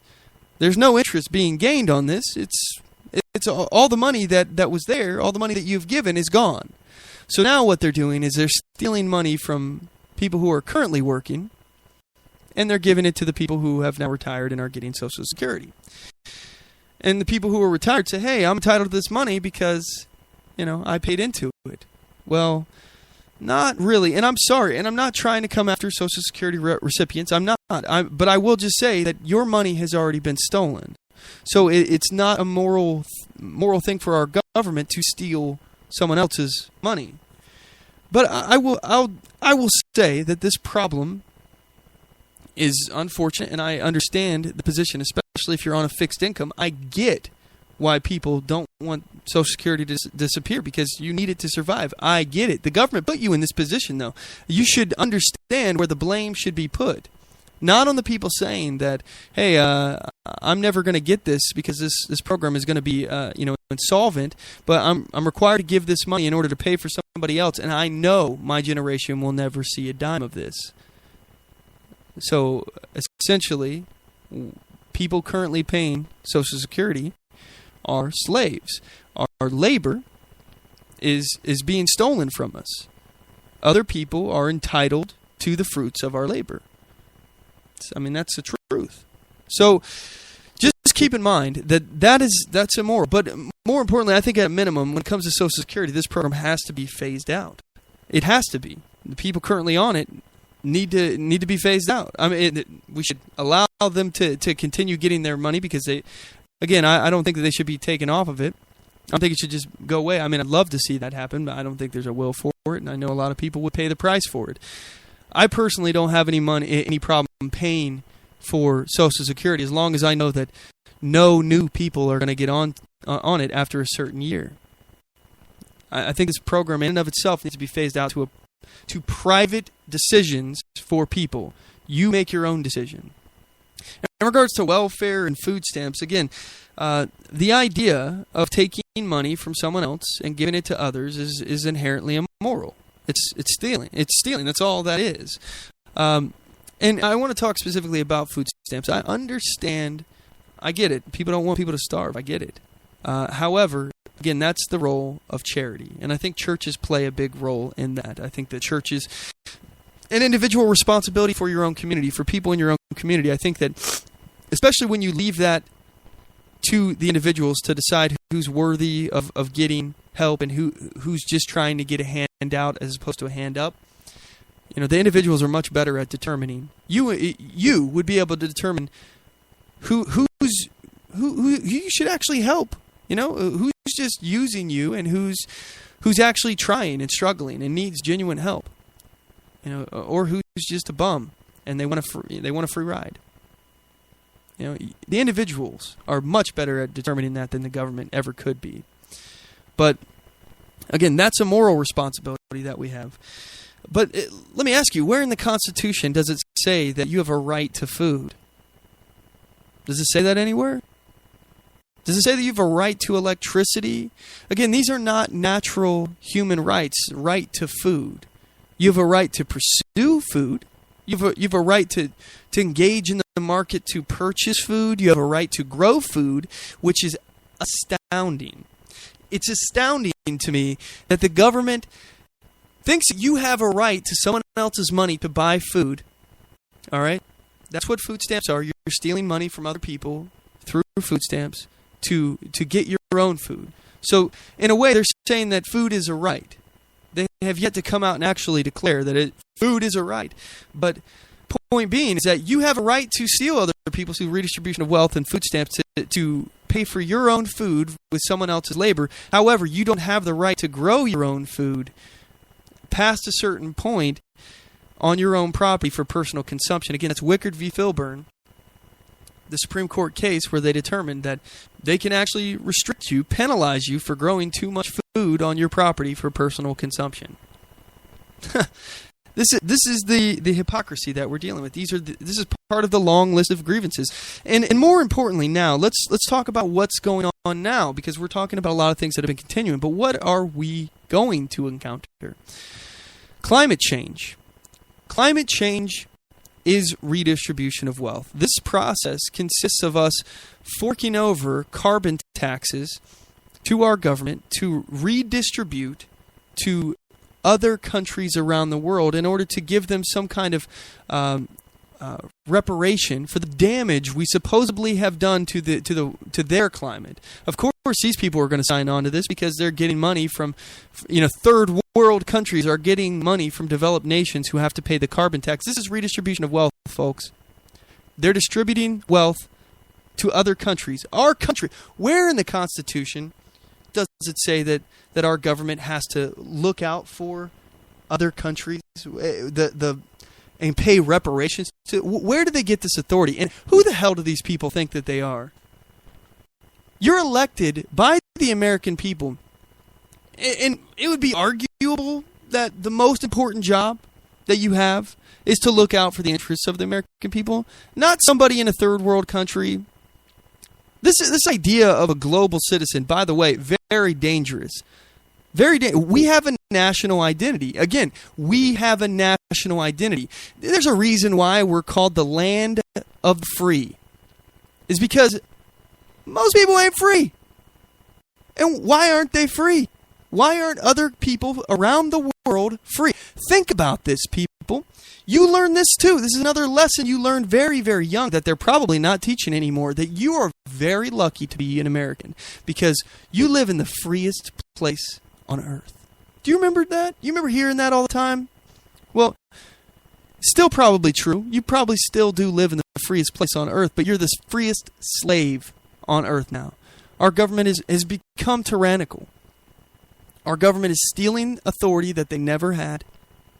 They're granting themselves power. Again, all the things that we've talked about, and we still got more to continue. But are we free? I'm coming back to the first question. Are we truly free? Because the more the government owns you, the more the government controls you and declares that they own your labor, you're not really free. So the question is, again, are we free or are we not? I remember us being the land of the free. That's what I was always taught. And what makes us different is that we were supposed to have restricted this leviathan called government. And the rights of the individual were more important than the rights of a collective. They're not granted special rights. Government doesn't get special privileges. But we can't even count on our politicians to put Americans first. They're going to take your money. They're going to coercively steal your money through a carbon tax and give it to other countries. And again, we have a national identity because we are free. If you don't believe in our values, that's why I mentioned in the first hour of the show, if you don't believe in our values, you should not be allowed to immigrate here. If you don't want to assimilate, you shouldn't be here. We should be selective in that process because we have to protect this national identity. If we continue to bring in people, again, when you're looking at the world as a whole, and I know I'm going off the rails here, folks, but this is why it's important that you can't look at the global citizen that, oh, I'm a global citizen. That's totally cool, dude. Yeah, right, bro. Totally. Global citizen, man. Oh, the Constitution, that's an antiquated document that we don't even need anymore, bro. Look, that's a very foolish statement. First of all, foolish and dangerous. The idea of a global citizen is silly because we are the land of the free. I don't want to be a part of those other cultures. I don't want to be a part of those other nations. You know, even Europe. Europe are essentially, as Buck Sexton likes to call it, benevolent dictatorships. Essentially. You know, whenever it comes to the rights, those rights are bestowed upon the people by their government. The government allows them to have whatever rights it seems fit and takes them away when it sees fit. They don't have the kind of rights or the kind of protection of their rights that we do. We restricted our government by creating the Bill of Rights. We said, you can have these powers that we enumerate in the Constitution and no more. Everything else falls to the citizens, and these specifically, and the states respectively. And these rights that we enumerate in the First through 10th Amendment, you can't touch. You can't do anything about it. That's what makes us different. That's what makes us the land of the free. First of all, we've gotten away from that. We've gone off the rails. Secondly, the idea of the global citizen makes us think that, all this cultural relativism, these cultures are okay. We just don't understand. We can't really understand what it's like to live over there. Look, these other countries are not our friends. Unless they actually are our friends, but we're not obligated to give them our money. Again, our founders warned us, beware of foreign entanglements. You have to approach this from a realist perspective. And realist perspectives basically are, you look at the world as it is. People are going to do things in their self-interest. And again, these countries are run by despots. Their countries are run by their government. Their government has full control over the people. The people are slaves to their government. They do not have individual rights, individual freedom. Most countries overseas do not even respect basic human rights. The world is full of tyrannical governments. Chock full of them. What makes us a land of the free is our restriction on our own government. That's what makes us free. So again, climate change. They're not looking out for America by attempting to redistribute wealth to other people around the world. We talked earlier, another one of our grievances, we talked about the funding of abortions through Planned Parenthood.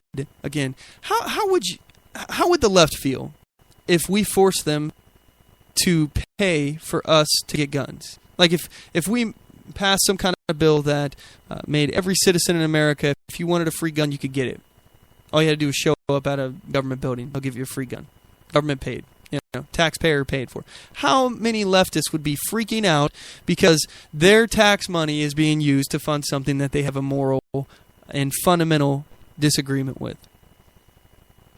I mean, first of all, that would be more constitutional than the funding of abortions. But I digress. Anyway, so we talked about another grievance of the overthrowing of the foreign governments in Syria. They're trying to overthrow the Assad regime in order to protect the U.S. petrodollar. They're using ISIS funding, training, arming ISIS in order to overthrow the Assad regime. They're funding other terrorist organizations in order to overthrow this regime. The U.S.-backed rebels, these are terrorist organizations.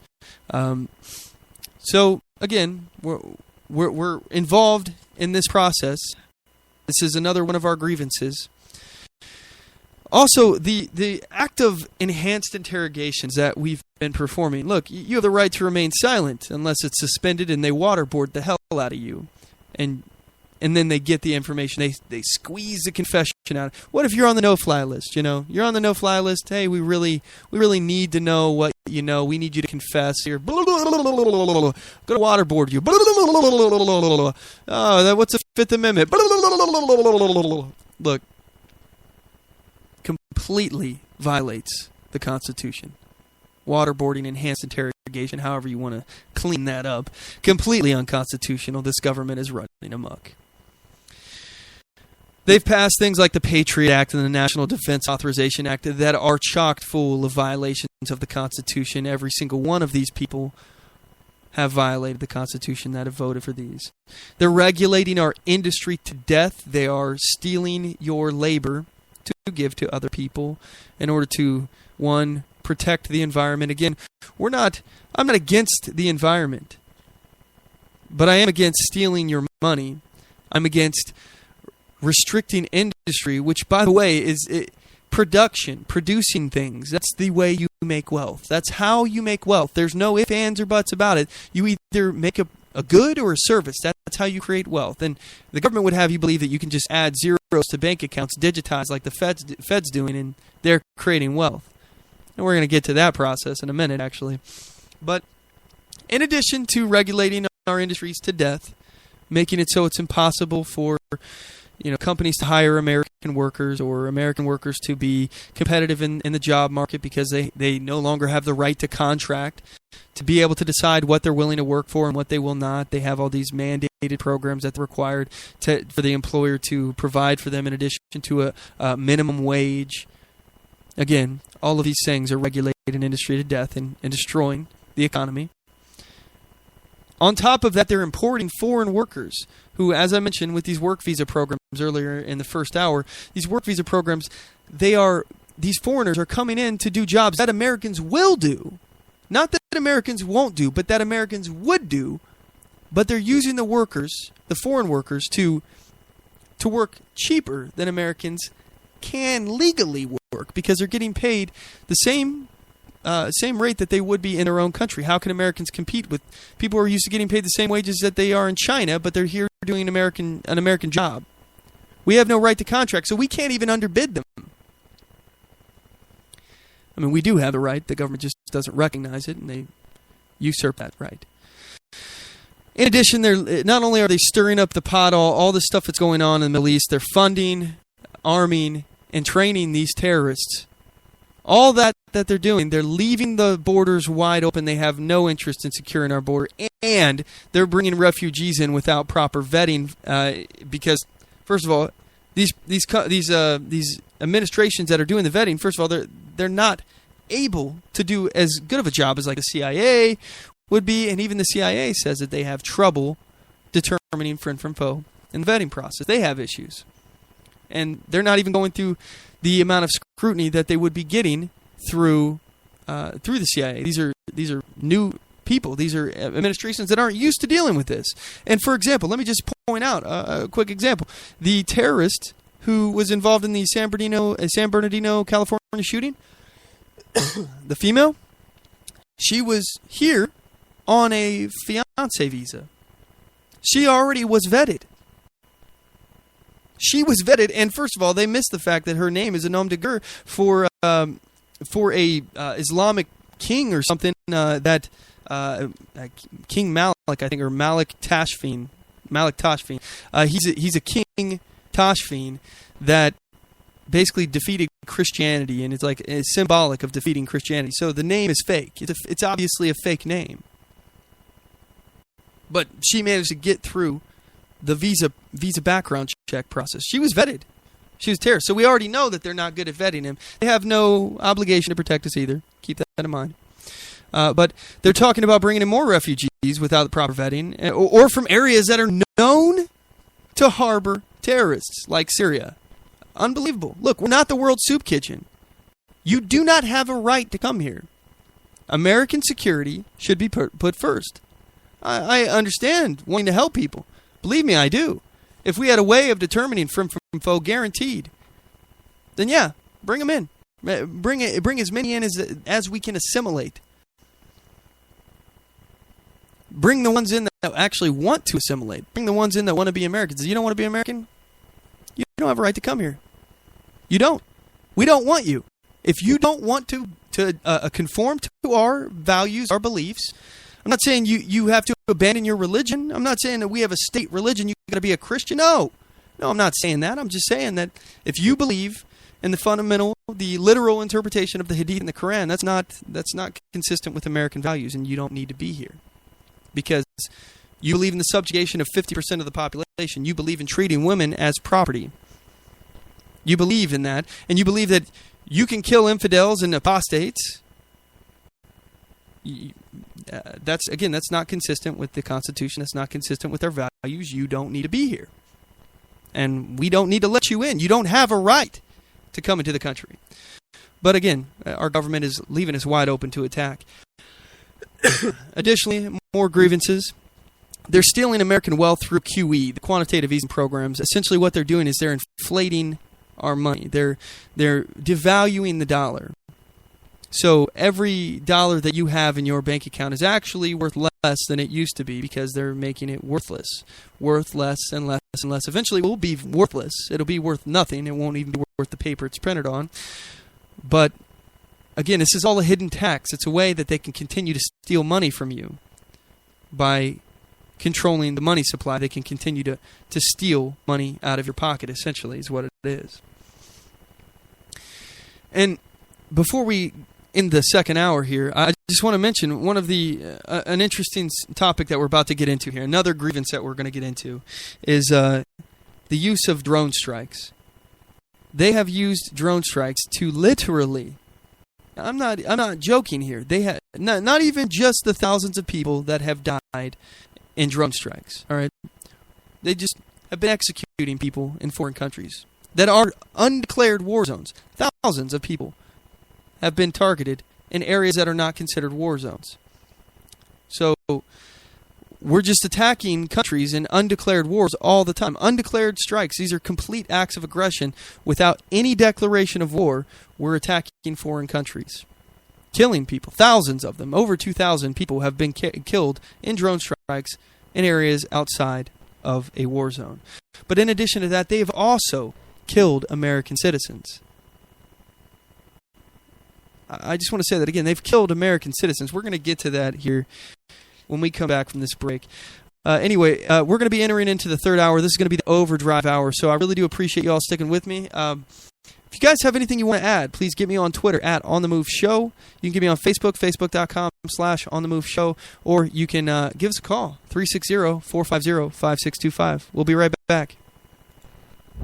I do solemnly swear that I will support and defend the Constitution of the United States of America against all enemies, foreign and domestic, and that I will bear true faith and allegiance to the same, and that I take this obligation freely without any mental reservation or purpose of evasion, pledging my life, my fortune, and my sacred honor.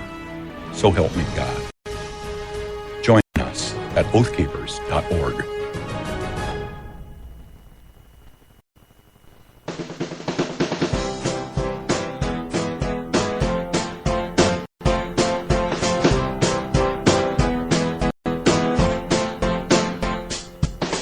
Support On The Move. Help us make this podcast bigger and better. You can do this by going to our store and purchasing one of our hundreds of products. All designs are original and made for patriots like you. Just go to cafepress.com/OnTheMoveShow. We appreciate your support.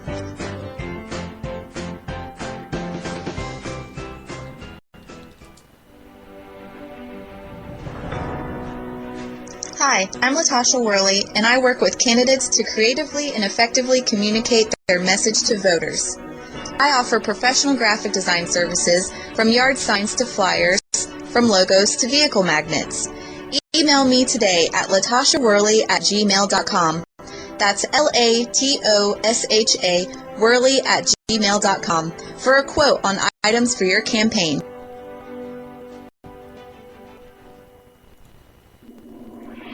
Broadcasting from deep within the heartland of free America, where liberty still shines bright. You're listening to On the Move with Mack Worley III. Hello, Mac Pack. It's Mac.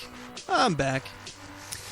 Anyway, first of all, I just want to thank you for sticking with us. If you've made it this far in the program, you are truly the tip of the spear. You are the reason why we do this show, and I just want to say thank you. Thank you for your support. Thank you for making it this far. This is the overdrive hour, the third hour of the program.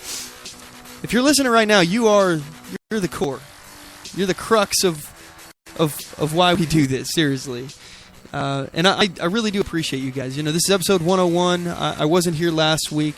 Last week was the 100th episode. I was only able to call in because I was sick. But, you know, this has really been quite an interesting journey with you guys. You know, I know I don't know everything. I know I honestly, I think that's that's one of my biggest benefits, I think, is that I understand that I know very little. And I have attempted to find information from people that I think know more than I do. And you know, I don't claim that I'm the ultimate source, or that I'm completely correct, and I actually encourage the dialogue with you guys.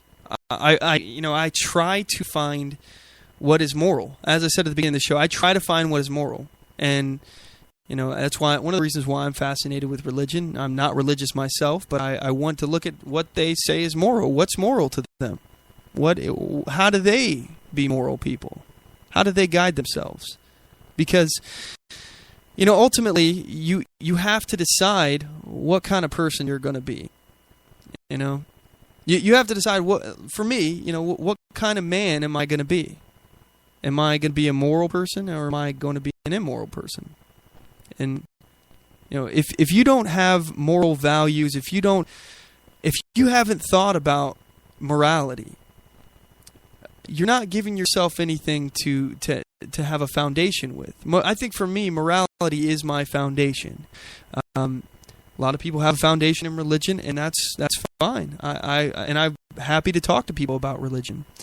But my moral foundation is what I go off of. Because again, if you don't have anything to go off of, you're just aimless. You're out there just doing whatever you think feels right or is, but if you're not really thinking about it and you're just reacting, maybe you're doing something that is immoral and you haven't even given it any thought. That's why I really enjoy talking with you guys about morality and things like that, because it allows me to really challenge my beliefs. You guys challenge me. You challenge what I believe in. You challenge, we talk together and we have Discord, and there's a lot to be gained by pushing yourself and challenging yourself on these issues. Everything that we talk about, I've changed a lot, and I don't think there's anything wrong with changing your mind on something. I don't think that it makes you a flip-flopper if you've changed your mind on something, especially if it's because you gained new information or a new understanding about the subject. The issue I have is that I just don't trust politicians who have a track record of being statists or being immoral people, and suddenly they've changed. Suddenly they've seen the other side. I get it. You better have a damn good excuse as to what changed your mind on this. There better be a aha moment, a light bulb moment. For me, I always looked at, because growing up I was a young dumb liberal. I'll be honest. I voted for John Kerry because I thought George W. Bush was a warmonger, and I wasn't very honestly, I didn't know anything. I will admit I didn't know anything. I just knew people around me really didn't like George W. Bush, and he was a bad guy, and that, a lot of my friends thought that he was a bad guy. I didn't know anything. Now, jury's still out on George W. Bush, but I know John Kerry is a douchebag. So anyway, so I mean, I've learned my lesson as time goes on, and I think it's how a lot of people are. They challenge their beliefs, or maybe they don't. Maybe they just continue to live in La La Land and never have an abstract thought. But I digress. So let's get back to the long train of abuses. We're declaring ourselves independent of these actions from our government. One of the things that we were just talking about was killing of Americans with drones. And again, these are in areas that are not declared as war zones. So that's pretty important. The Congress is the only people that have the power to declare war. But our president has been doing this unilaterally for quite some time. So I have an article here. This is the WashingtonPost.com. Again, this is not necessarily a right-wing rag, right? This is not like a right-wing propaganda website. This is the Washington Compost. This is the very leftist indeed. This is an article titled, "The U.S. Keeps Killing Americans in Drone Strikes, Mostly by Accident," dated April 23rd, written by Adam Taylor. So, let's see here. American hostages have died as a result of U.S. military action before. Just last year, journalist Luke Summers was fatally shot while U.S. Navy SEALs tried to rescue him from al-Qaeda captivity in Yemen. But Weinstein appears to be the first hostage killed by the United States government controversial drone operation. So, Warren Weinstein, he had been inadvertently killed in a U.S. operation earlier this year. Weinstein, along with an Italian hostage named Giovanni Laporto, died in what has been described as a drone strike against al-Qaeda militants along Pakistan's border with Afghanistan. Worse still, his death wasn't revealed by the U.S. government for months, partly because it took a long investigation to actually confirm it, according to a Wall Street Journal. It's enough to make you wonder how many Americans have been killed in drone strikes and how many were killed on purpose. Americans have been killed in U.S. drone strikes from the very beginning. In 2002, in an operation coordinated by the U.S. military, U.S. citizen Kamal Darwish was reported to have been killed in an airstrike in Yemen. Again, that's not a declared war zone. In 2013, the U.S. Department of Justice, or U.S. Justice Department, confirmed that 4 U.S. citizens, including cleric Anwar al-Awlaki, had been killed by CIA drone strikes since 2009. Awlaki, a U.S.-born Muslim, known as a gifted preacher who incites attacks against the West, was killed in 2011 in a strike in Yemen. Again, not a declared war zone. Let me just point out, even if these people are involved in acts of terrorism, they are also U.S. citizens. Therefore, they have a right to a trial. Now, you can disagree that right should be respected or not. It's up to you. I would say that it's foolish to trust our government to kill people. Now, the idea of giving the government the ability to kill a U.S. citizen, that is the ultimate power for a government to have. And to give them that power to use it indiscriminately, just because they put some guy on a terrorist watch list, they can just bomb him without a trial. It's again, this is the government determining that you are guilty and you have to prove yourself innocent. And in this case, if they determine you're guilty, they just kill you. Very dangerous power indeed. Look, we are at a bigger existential risk from our way of life, our society, our safety. All of that is at bigger risk when we trust our government with these powers. Again, the thing that makes us free is that we restrict our government. Keep it in mind. Why are we free? Why are we the land of the free? Because every other civilization, in one form or another, has either a benevolent dictatorship or a outright despotic dictatorship government that's controlling everything. So, I mean, that's what makes us free. And the idea that we're at a greater risk from one U.S.-born Muslim who's actually trying to incite people to attack. He's not actually attacking himself, by the way. Last I checked, we have the freedom of speech. Now, if you have evidence that this guy's committed a crime, then you should arrest him, and he should go to jail. He should face a trial by a jury, not in a secret court.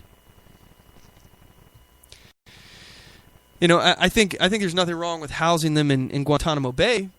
I don't think it's a good idea to have them in America, because if we do, that just puts them puts the area at risk of them trying to break them out. It's hard to secure, probably a lot harder to secure an American prison than it would be to secure Guantanamo Bay. You got the military there protecting it. Okay, well, I got no problem with that, but only after they go to an actual trial. And if you don't have evidence to convict them, then you got to let them go. That's the way I look at it, especially if it's a U.S. citizen. U.S. citizen!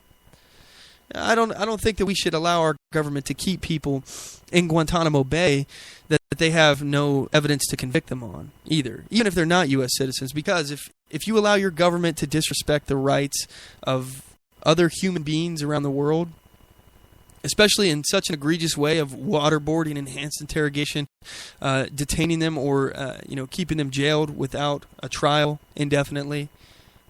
If you allow your government to disrespect the rights of foreigners, it's not long until they start disrespecting your rights, which they've done. It's because the government doesn't have any respect for these rights at all. Whether or not it's foreigners or Americans, they just don't respect the rights because those rights are annoying to them. They want power. They want control. Again, the existential threat here is far more dangerous coming from the government itself than from one terrorist. And especially, this guy isn't even doing the attacks himself, apparently. But there have been citizens that have been killed by drone strikes, and I think that is a huge grievance. Whether or not these people deserve to die or not. Fighting undeclared wars, again, this is a dangerous precedent we have allowed to be set. It's unbelievable to me that one man, or woman, I guess, if Hillary's in office, one man can decide if we go to war or not. If thousands of American lives are lost, one man, just unilaterally. This is obviously the most important power that we did not grant to this person. By the way, completely unconstitutional for one man to decide this. However, they just continue doing it. No one's going to say anything. I'm just gonna do it. My name's President Obama, and I'm gonna end these wars. But I'm gonna say I'm gonna end the wars. But really, what I'm gonna do is I'm just gonna continue to destabilize the Middle East and fund terrorism around the world. And that's all. Look, completely unconstitutional, completely wasting our tax dollars. First of all, and what way do we have to air our grievances against us? How do we redress these grievances? What are they going to do? It just gets worse. And again, the opposition party, all right, the opposition party, the people who are supposed to be fighting this kind of stuff, they don't care that the government has grown bigger. All they care about is who's in control of the reins. They don't want the Democrats to be able to spend your money. They want to be able to spend your money on what they want. They want to be able to dish out their favors to their cronies. The people that are colluding with the government, the private companies that are colluding with the government, or the individuals that are colluding with the government to get special favors or treatment. The elites, they want to be in control of the purse strings. They don't care that the Constitution is being violated left and right. They just want the power. Which is exactly why, we have essentially here an opposition party here. The GOP has a proven track record of being Democrat-lite. They are the party of progressives. They are both the party of progressives. They both stand for the same thing. They fight over who has control of it. That's why I don't think that we're going to be able to vote our way out of this, guys. I mean, unless we, again, maybe I'm wrong about Ted Cruz. Maybe I'm absolutely wrong. And I hope not.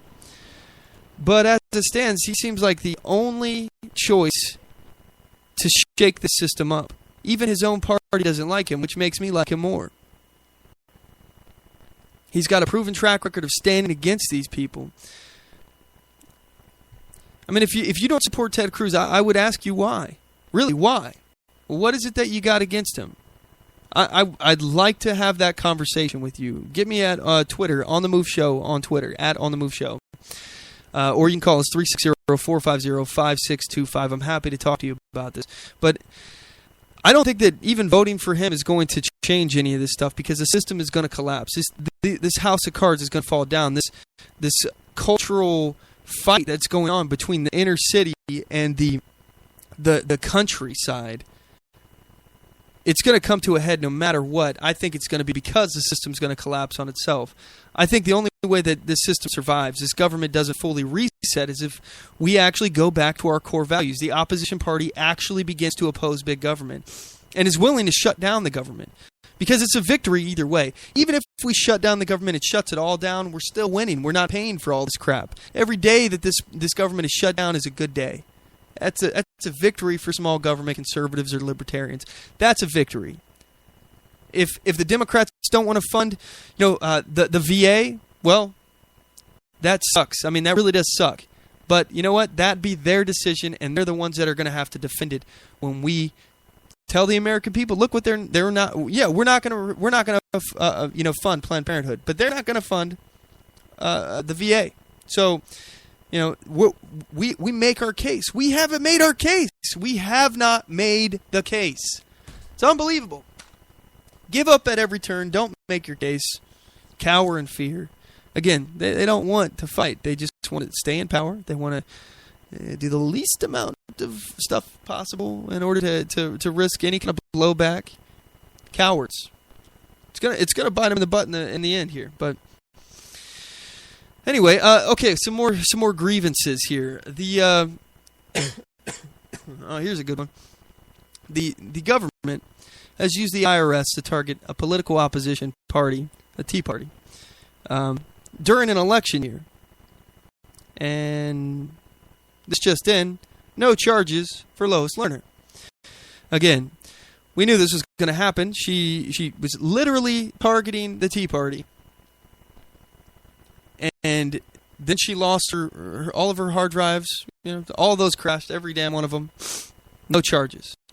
Nothing's going to happen. Operation Fast and Furious and Obama's executive privilege by by the way, here's another good one. They were running guns across the border in order to make it look like American guns are the reason why there's so much crime in Mexico. But they allowed known cartel affiliates to buy the guns. They forced mom and pop gun stores that were selling it to them. They forced them to give them the guns. The Bureau of Alcohol, Tobacco, and Firearms, they did this knowingly.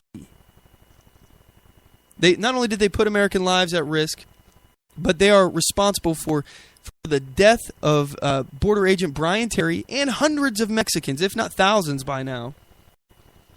They say that they were using the guns to track where they went by serial. The only way that works is if they're used in a crime. So you've armed criminals.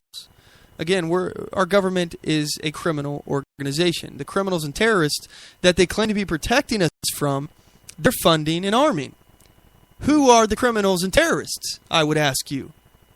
Is it the people that are doing the crime or the people that are funding and creating and training and arming the criminals? Who's the greater terrorist? Who's the greater criminal? I would argue it's this criminal government.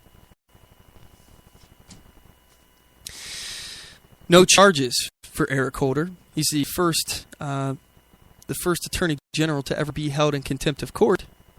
What happened to him? Is he in jail right now? No, he's not in jail. No. Oh, well, no big deal, I guess. We'll just let that go. I mean, Lois Lerner, she got off scot-free. Why shouldn't Attorney General Eric Holder? Why shouldn't he get off scot-free? Sure, why not? Who cares anymore, right? No, we don't. Again, we have no way to fix this. How does an individual make a difference in this? Well, we declare ourselves independent from this government's authority. We declare ourselves independent from these criminal and terrorist actions of the government. And specifically, let's talk specifically about the outcome of Operation Fast and Furious. The executive branch, when subpoenaed, they said that they had executive privilege. Executive privilege. It's unbelievable. Again, the co-equal branches of government, checks and balances. This imperial president can just do whatever he wants, and he can claim executive privilege. He doesn't have to tell anyone anything. This is government, and again, let me go back to the beginning of this topic here, the Declaration of Independence. We hold that these truths to be self-evident, that all men are created equal. Obama, you don't have any special privileges or rights. You're equal. That they are endowed by their Creator with certain unalienable rights, that among these are life, liberty, and the pursuit of happiness, That to secure these rights, governments are instituted among men, deriving their just powers from the consent of the governed. How can we consent to something that our government is supposedly doing upon our behalf if we are unable to see what it is the government is doing? Even when subpoenaed by a co-equal branch of government. Executive privilege is a tool of tyranny. And then we have our former Secretary of State, Hillary Rodham Clinton. We have, firstly, her actions in Benghazi. She was using the CIA outpost to arm terrorist organizations, which eventually turned into be ISIS. So, that's that. In addition to that, we're attacked. She does not try to make any efforts whatsoever to protect American lives. They allow these Americans, these 4 Americans, to be killed in Benghazi. They just let it happen. They say there's no way they could have got there in time, but how could they have known when it was going to be over? They didn't even bother sending anyone. They kept telling people to stand down, for Christ's sake. I'm sorry, this is just really upsetting to me, that you would just not look out for your own. You just let the people die. Just let them die. Oh, collateral damage. What difference at this point does it make? Well, I think it makes a hell of a big difference, Hillary. And we also know that it was a terror attack. We knew that. You knew that. And now we've got evidence that you knew that it was a terrorist attack and that you were lying to the American people in an election year to pretend that, oh, we've taken care of this whole terrorist situation. We don't want the Obama administration to look like they're weak on terrorists, especially getting attacked on the anniversary of 9/11. Oh no, can't let that happen. Got to make the American people think that it was a video that stirred these people up. The left is so amazing at this. This is the soft bigotry of lowered expectations, people. Let me explain to you something here. What would it take for you to attack a U.S. embassy? What would it take for you to be so offended by something that the U.S. government did that you attacked people completely innocent of whatever you're offended by? All right? Would you attack somebody because someone made a video on YouTube? Would you attack an embassy, blow it up, kill people? Would you do that because someone made a YouTube video? No, you wouldn't. But they assume that speech, the free speech of someone who made a YouTube video was the cause of these terrorists. Even though the terrorists are saying that they're killing us because we're infidels and they believe that it's their duty to kill us because we're infidels and that they need to spread the Islamic cause and spread the caliphate, essentially, across the world, swallow the world in Islam. I mean, this is what they believe and this is what they tell us. But we don't believe the people that are willing to blow themselves up for what they believe in. We're not listening to what they say when they say why they're blowing themselves up to kill us. We just say, oh, it must be because of a YouTube video. It's cultural relativism. We don't understand what it is. It must be something we're doing. We must be at fault here. Oh, poor them. Look, some people are just evil. Some people just want to see the world burn. Some people have ideas that they fall back on. Like I talk about falling back on my values, my morality. I try to figure out good and bad. I try to be a moral person. I try. Again, sometimes I fail. But some people, instead of falling back on those virtuous ideas, they fall back on bad ideas. Or some people just, like I said, want to see the world burn. And I think it needs to be said that the literal interpretation of the Hadith and the Quran, those are bad ideas.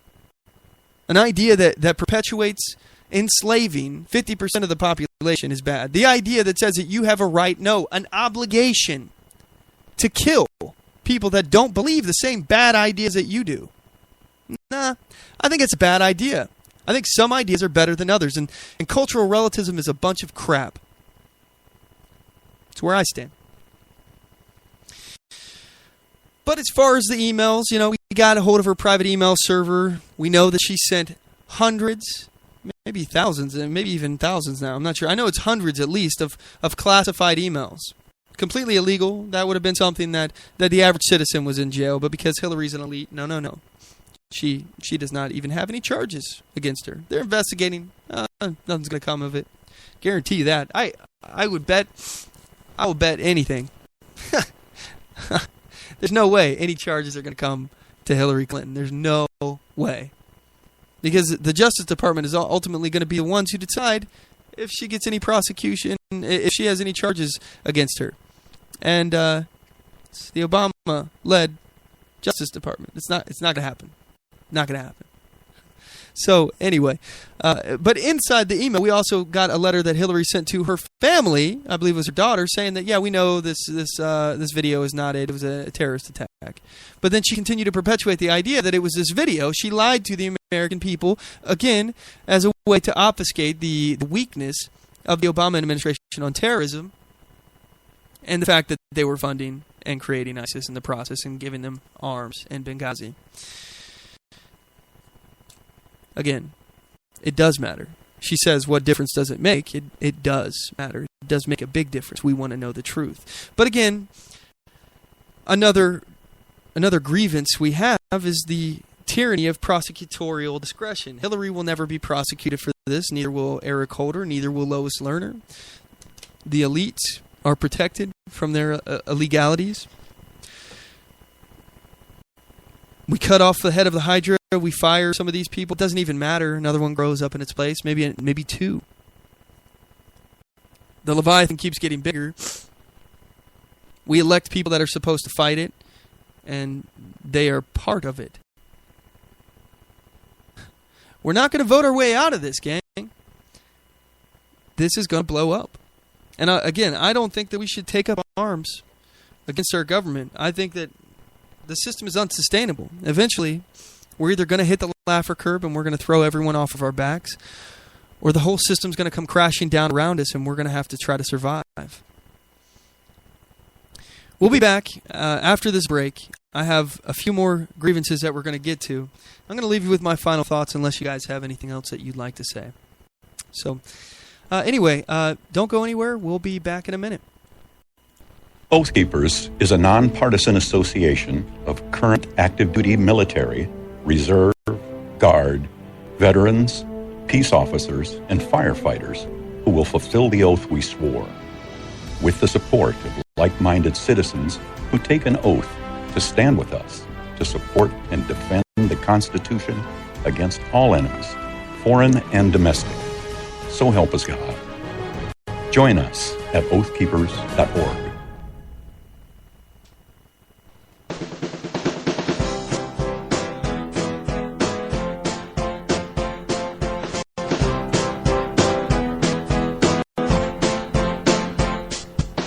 Support On The Move. Help us make this podcast bigger and better. You can do this by going to our store and purchasing one of our hundreds of products. All designs are original and made for patriots like you. Just go to cafepress.com/OnTheMoveShow. We appreciate your support.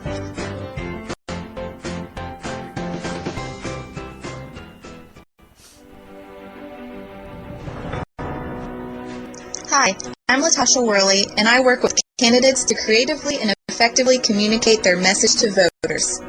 I offer professional graphic design services, from yard signs to flyers, from logos to vehicle magnets. Email me today at latashaworley@gmail.com.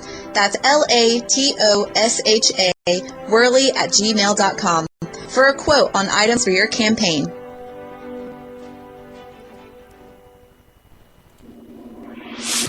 Broadcasting from deep within the heartland of free America, where liberty still shines bright. You're listening to On the Move with Mack Worley III. Alrighty, we're back. By the way, Chris Cruz, the host of our last episode, he guest hosted for us. I want to say you guys need to check him out on Twitter. I believe it's cool. Let me find him on Twitter here. Chris, if you're out there, shoot me your information here on Twitter. I think it's Chris _ Let me double check here. RC_KRIS. RC_KRIS. If you liked him, just check him out. He's doing some good things. He's doing big. He's really, really good. You know, he's excellent. He's wonderful. He's doing wonderful things. He's doing, he's magnificent and he's excellent, and it's amazing. It's amazing. He's doing really amazing things here, people. Anyway, that was my terrible Donald Trump impression. Anyway, I really like Chris. As I said, I like the idea that we can sit here and we can talk about things, and we can have an open Discord. We can talk about things we agree with, because we have a lot of common ground. I mean, a lot of common ground. I don't look at Christians or religious types as my enemy. You're not my enemy. You're my friend. And if we can talk about things and come together on certain things, we don't have to be enemies. We don't have to divide ourselves amongst each other. As long as you believe in principles like individual rights, personal responsibility, hey, man, we can come together, we can talk about it. If you disagree with me on what the proper role of government is, I'm happy to have a conversation with you about it.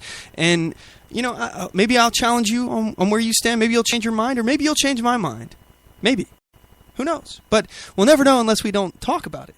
If we scream each other down and we allow the government, again, our ultimate foe, our ultimate problem that we need to keep in mind, if we're going to divide ourselves in a group, is the American people and the government. Those are the two opposing forces. And we need to not divide ourselves down into these small little groups and attack each other. We need to keep our eyes on the prize here, gang. We are free because we restrict our government, not because they restrict us. That's what everyone else does. That's what all the other unfree countries, all the other slaves to their governments do, is they allow their government to restrict them. So just keep that in mind. Anytime you think, there ought to be a law against that, keep that in mind. Anyway, let's move back into our Declaration of Independence. All right, this is our new declaration. We are declaring against the illegal actions and unconstitutional acts of our government. We are listing our grievances and declaring ourselves independent of these actions. We do not support it. We're not taking up arms against our government. We're not declaring a revolution. We are declaring ourselves out of this system. We have no other way to redress our grievances. So we're using free speech while we have it to declare ourselves against these things. So let's move on back into the list of grievances that we're doing here.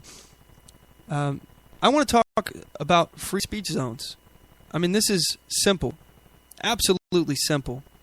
The Constitution declares that the government shall make no law abridging free speech. That there cannot be such a thing as a free speech zone.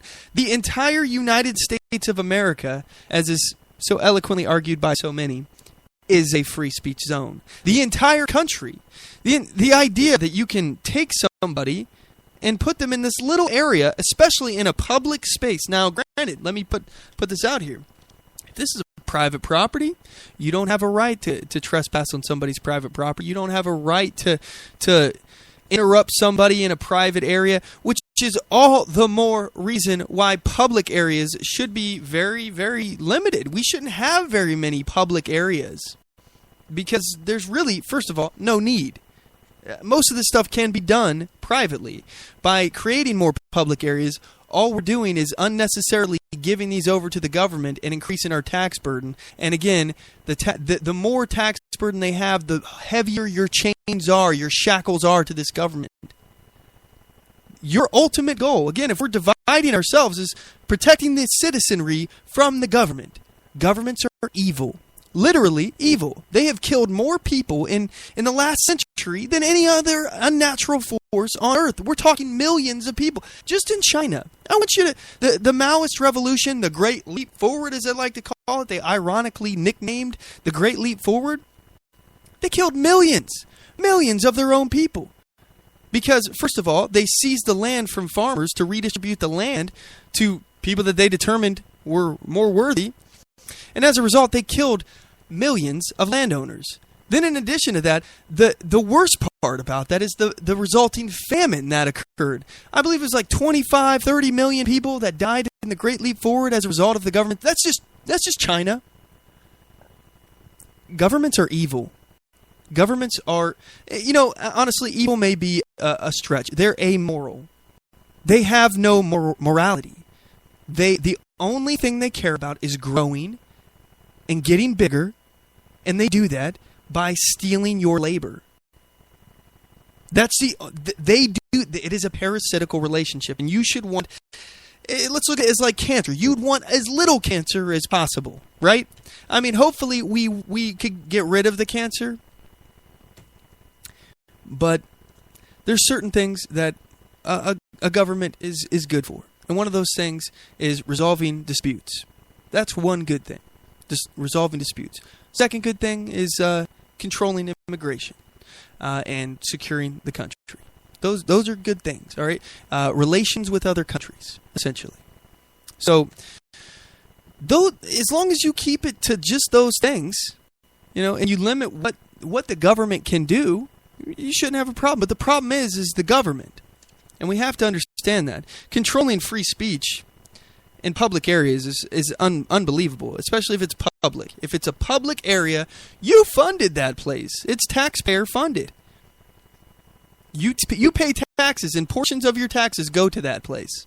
So you have every right to speak anywhere you want. You can't be trespassed from that place. You own it just as much as every damn one of those people that you're protesting against. I don't care if you're one person out of a million who's there to protest. You should be able to do that wherever the hell you want in that public area. And if they got a problem with it, maybe they should house their meeting or whatever they're doing, whatever event that you're protesting. Perhaps they should do that in a private area if you're interrupting them. Maybe they should do that on private property. Well, you know what? It's public. It's open to the public. I can be here. I have every right just as much to be here as you do. I don't care if there's a million of you and one of me. Again, collectives don't gain more rights than individuals. The rights of collectives are built upon the rights of all the individuals in that, and they don't have any extra rights just because they're together. Free speech zones. Whatever. And then the whole permitting process, the licenses that we're required to have for guns, again, can't be uninfringed. For travel, your driver's license, you need a license to travel now. You need to have a oh crap, what is that? Man, I can't believe I'm a passport to go anywhere nowadays. You know, you need to be essentially tagged by your government. Put a little microchip in your neck so they know where you are. Just so they know where you are. It's all public safety, officer safety, public good, national security, all that good stuff, people. They got to keep track of their cattle. And again, you need permits for businesses and so many other licenses. Again, a license just to broadcast on the radio. You need a license to be a ham radio operator. You need to have the government say that it's okay for you to use your free speech. It's okay for you to have a gun, even though they're not there. Again, they're not the ones that gave you that right. That right was either given to you by God or it existed naturally. Regardless, it existed before this government did. And we told them they don't have the right upon the creation. Before any other powers are listed, they don't have a right to touch these rights. Yet they are. It's going out of control.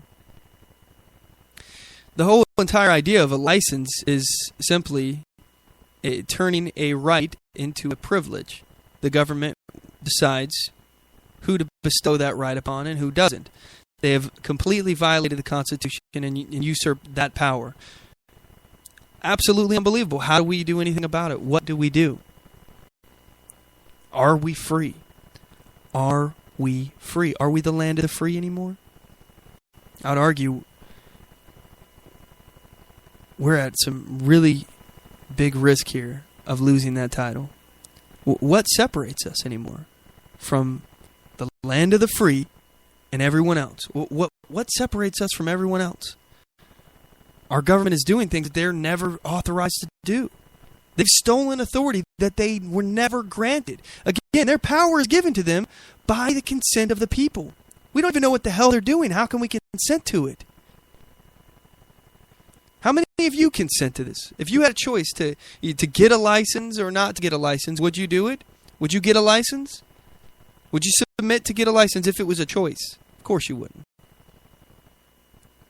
But your silence is consent, and they've made you silent because you have no way to air your grievances. You have no way of changing this government that's thousands of miles or hundreds of miles, depending on where you are, away from where you are, and they ignore you. You can't make any real changes in the government anymore. Even the people that you elect to fight, to be an opposition party, they've sold out. They're part of the system. They're Democrat-lite. In addition to our list of grievances here, we have the entire institution of central banking, a complete farce, and it's designed to enslave us and steal our wealth through essentially a Ponzi scheme. We've talked about this in several episodes in the past. There should be no such thing as central banking. In fact, I think two things that you would want to, if you were to write a new constitution, two things that you would want to restrict is the government, as per this current constitution. But secondly, I would also want to restrict the centralization of banks in the Constitution. I would want to make it impossible for the banks to edge themselves up with the government, to become government entities. It's I would say it's more destructive than allowing church and state to be intertwined. I mean, both of them are equally tyrannical, I would say. So, creating that division where the banks in the states are separated, and we don't have the banks being bailed out by the government. There's no government insurance that will protect your money. Instead, you have to individually buy that insurance and take your own personal responsibility, or perhaps the bank itself will provide that insurance for you. Either way, that's essentially all that it is insurance. And again, if the government wasn't doing this and stealing your wealth to provide this insurance, which again, this whole Ponzi scheme is built to crash. If the government wasn't doing that, think of all the jobs that would be created in the insurance industry, the private sector jobs that would be created, and the amount of banking jobs that would be created, because you wouldn't be allowed to have one central bank. You'd have to have many, many different banks. And, if one bank went under, everybody would be protected because, that one bank is not linked to all the other banks. If that bank has risky lending and the lenders lose their money, they should have had insurance that they bought themselves. But secondly, that's on the bank.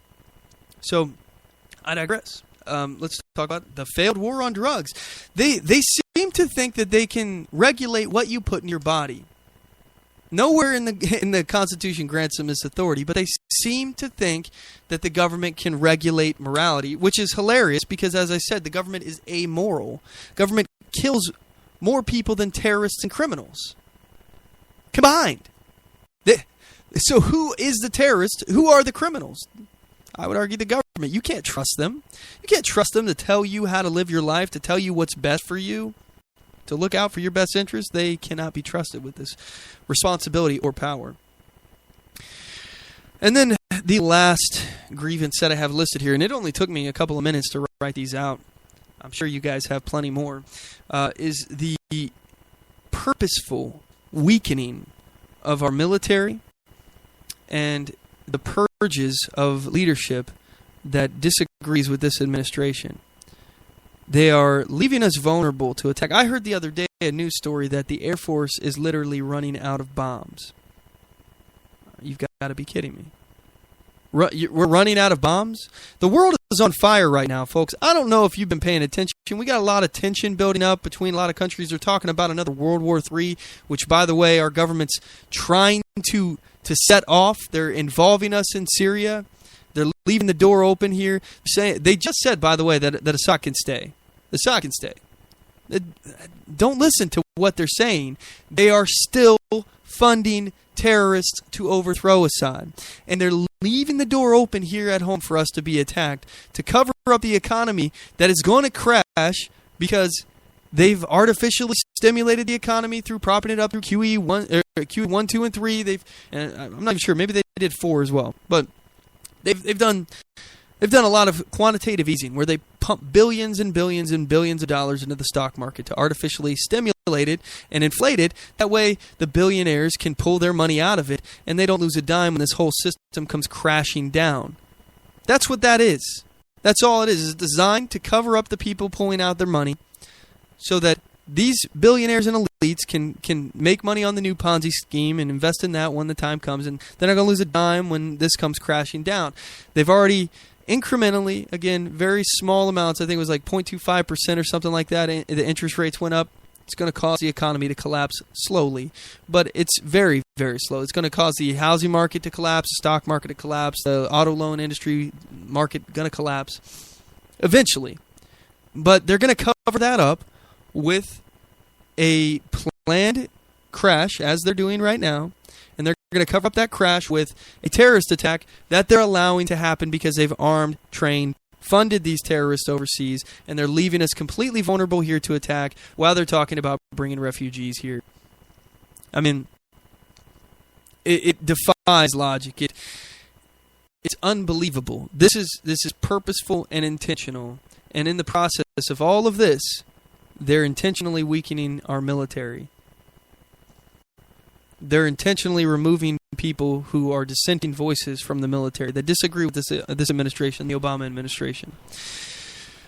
So, now, we've listed our grievances as our forefathers have done in the past with their Declaration of Independence. So let's continue. In every stage of these oppressions, we have petitioned for redress in the most humble terms. Our repeated petitions have been answered only by repeated injury. A prince, and in this case, our founders are talking about the King of England, but we're talking about this administration, this government. A prince whose character is thus marked by every act which may define a tyrant. So a government that every act is tyrannical is unfit to be the ruler of a free people. Nor have we been wanting in attentions to our British brethren. We have warned them from time to time of attempts by their legislator to extend an unwarrantable jurisdiction over us. Now, we can replace the British with statists. So, nor have we been wanting in our attentions to our statist brethren. We have warned them from time to time warned them from time to time of attempts by their legislator to extend an unwarrantable jurisdiction over us. We own ourselves. Remember that.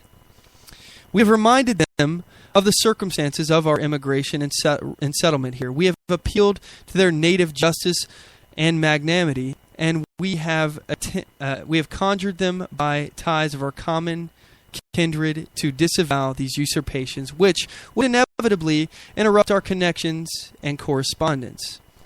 They too have been deaf to the voice of justice and consanguinity. We must therefore acquiesce in the necessity which denounces our separation and hold them as we hold the rest of mankind, enemies in war, in peace, friends. We therefore, and really I want you to think about this, the statists are essentially the Tories of old. The people that are supporting this tyrannical regime, the people that are supporting this government, calling for using the government to steal more of your labor, to steal more of what you own, to steal your property and redistribute it to them because they're too weak to come and take it themselves. They have to use the government to do that. The people that are calling for this, those are no different than the government itself. And that's how we treated them back then. You know, we looked at our British brethren the same as the government because they supported it, the Tories. We therefore, the representatives of the United States of America in General Congress assembled, appealing to the Supreme Judge of the world for the rectitude of our intentions, do in the name and by the authority of the good people of these states, they said colonies, but we're going to say states, solemnly publish and declare that these United States, again they said colonies, are and of right ought to be free and independent states, that they are absolved from all allegiance to the British Crown, let's say to the statist government, and that all political connection between them and the state of Great Britain, in our case we're going to say statist tyranny, is and ought to be totally dissolved, and that as free and independent states they have full power to levy war, conclude peace, contract alliances, establish commerce, and to do all other acts and things which independent states may of right do. And for the support of this declaration, with firm reliance on the protection of divine providence, we mutually pledge to each other our lives, our fortunes, and our sacred honor. Again, I don't think that revolutions typically end well. This was a miracle. If you believe in miracles, if you believe in God, I believe that one could make the argument for divine intervention in the Revolutionary War. Typically, these kind of revolutions, uprising from the people, they end up going so badly. And I think that there are so many people nowadays that are complete and total sadists. And I don't think that there's probably a pretty significant... I have a lot of hope. First of all, I just want to say I have a lot of hope because I know how many of you there are out there. I know being on the air and being exposed to you guys, this has been a great eye-opener for me in this process, because I've got to know how many people around the country actually believe in liberty. There's a lot of us, and I got a lot of hope for those people. But I also see the other side of the coin. And gang, I got to tell you, there's a lot of statists out there. A lot of people who worship at the altar of this government. They believe that they're too good for religion. They're too smart for religion. You know, they think that you're stupid because you're religious, or that you go by some kind of moral code. You've decided what man or woman you want to be. They think that they're better than that. They think that they're smarter than that. But in the process, you know, they're attacking others. And there's so many people. There's so many people out there that believe in this, that believe that the government can do whatever they want to do. And that if you're offending somebody, you should be shut down. Your speech should be shut down. Just look at our campuses. Look at what's going on. We talk about having a safe zone. We just want a safe zone, everybody. We just want a safe zone. We don't want to have anybody hurt their feelings around here, guys. So, I'm sorry, that was a microaggression, people. I'm sorry about that. Maybe some of you aren't people. Maybe you are transhuman. I don't know. I don't know what's going on there. So I don't want to offend anybody. I just want a safe space. So because I'm white and I got all this privilege, I'm just going to go ahead and leave. I'm going to leave this safe space alone because I'm afraid that I'm going to offend somebody. It's what they choke down your throat. All right, they continue to push this crap down your throat. Look, you're a free person.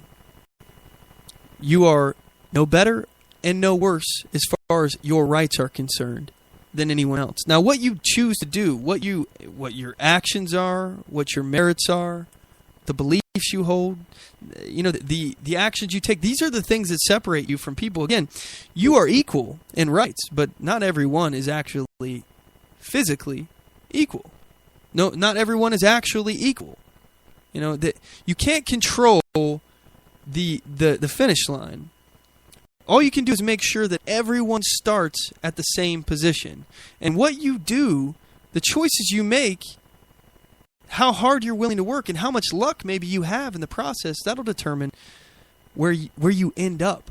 The left, they want to change the finish line. They want to pull the finish line closer and prevent you from going further than that finish line. They want to make it the middle class the finish line. Instead of everybody aiming to be completely freaking ludicrously rich, they want to make that totally impossible for you guys, middle class, people that are already middle class. Boom, kick that ladder out. No, you can't do that. But what we're going to do, make sure that you can't do this, we're going to give every bit of your wealth that you make past a certain point, we're going to give that to somebody else. That way, we bring them up to the middle class. Yeah, we're increasing the middle class. Really, you're technically destroying it, because no one wants to work. People are dropping out of the labor force. Labor participation rates low. Massive unemployment. And again, they say that unemployment's lowering, but they're not including the people that have dropped out of the job search entirely. If you're not collecting unemployment, you're not on those numbers. Lots of people are doing just that. We're in for some trouble, gang. And as I've said, I don't think that we're going to be able to vote our way out of this.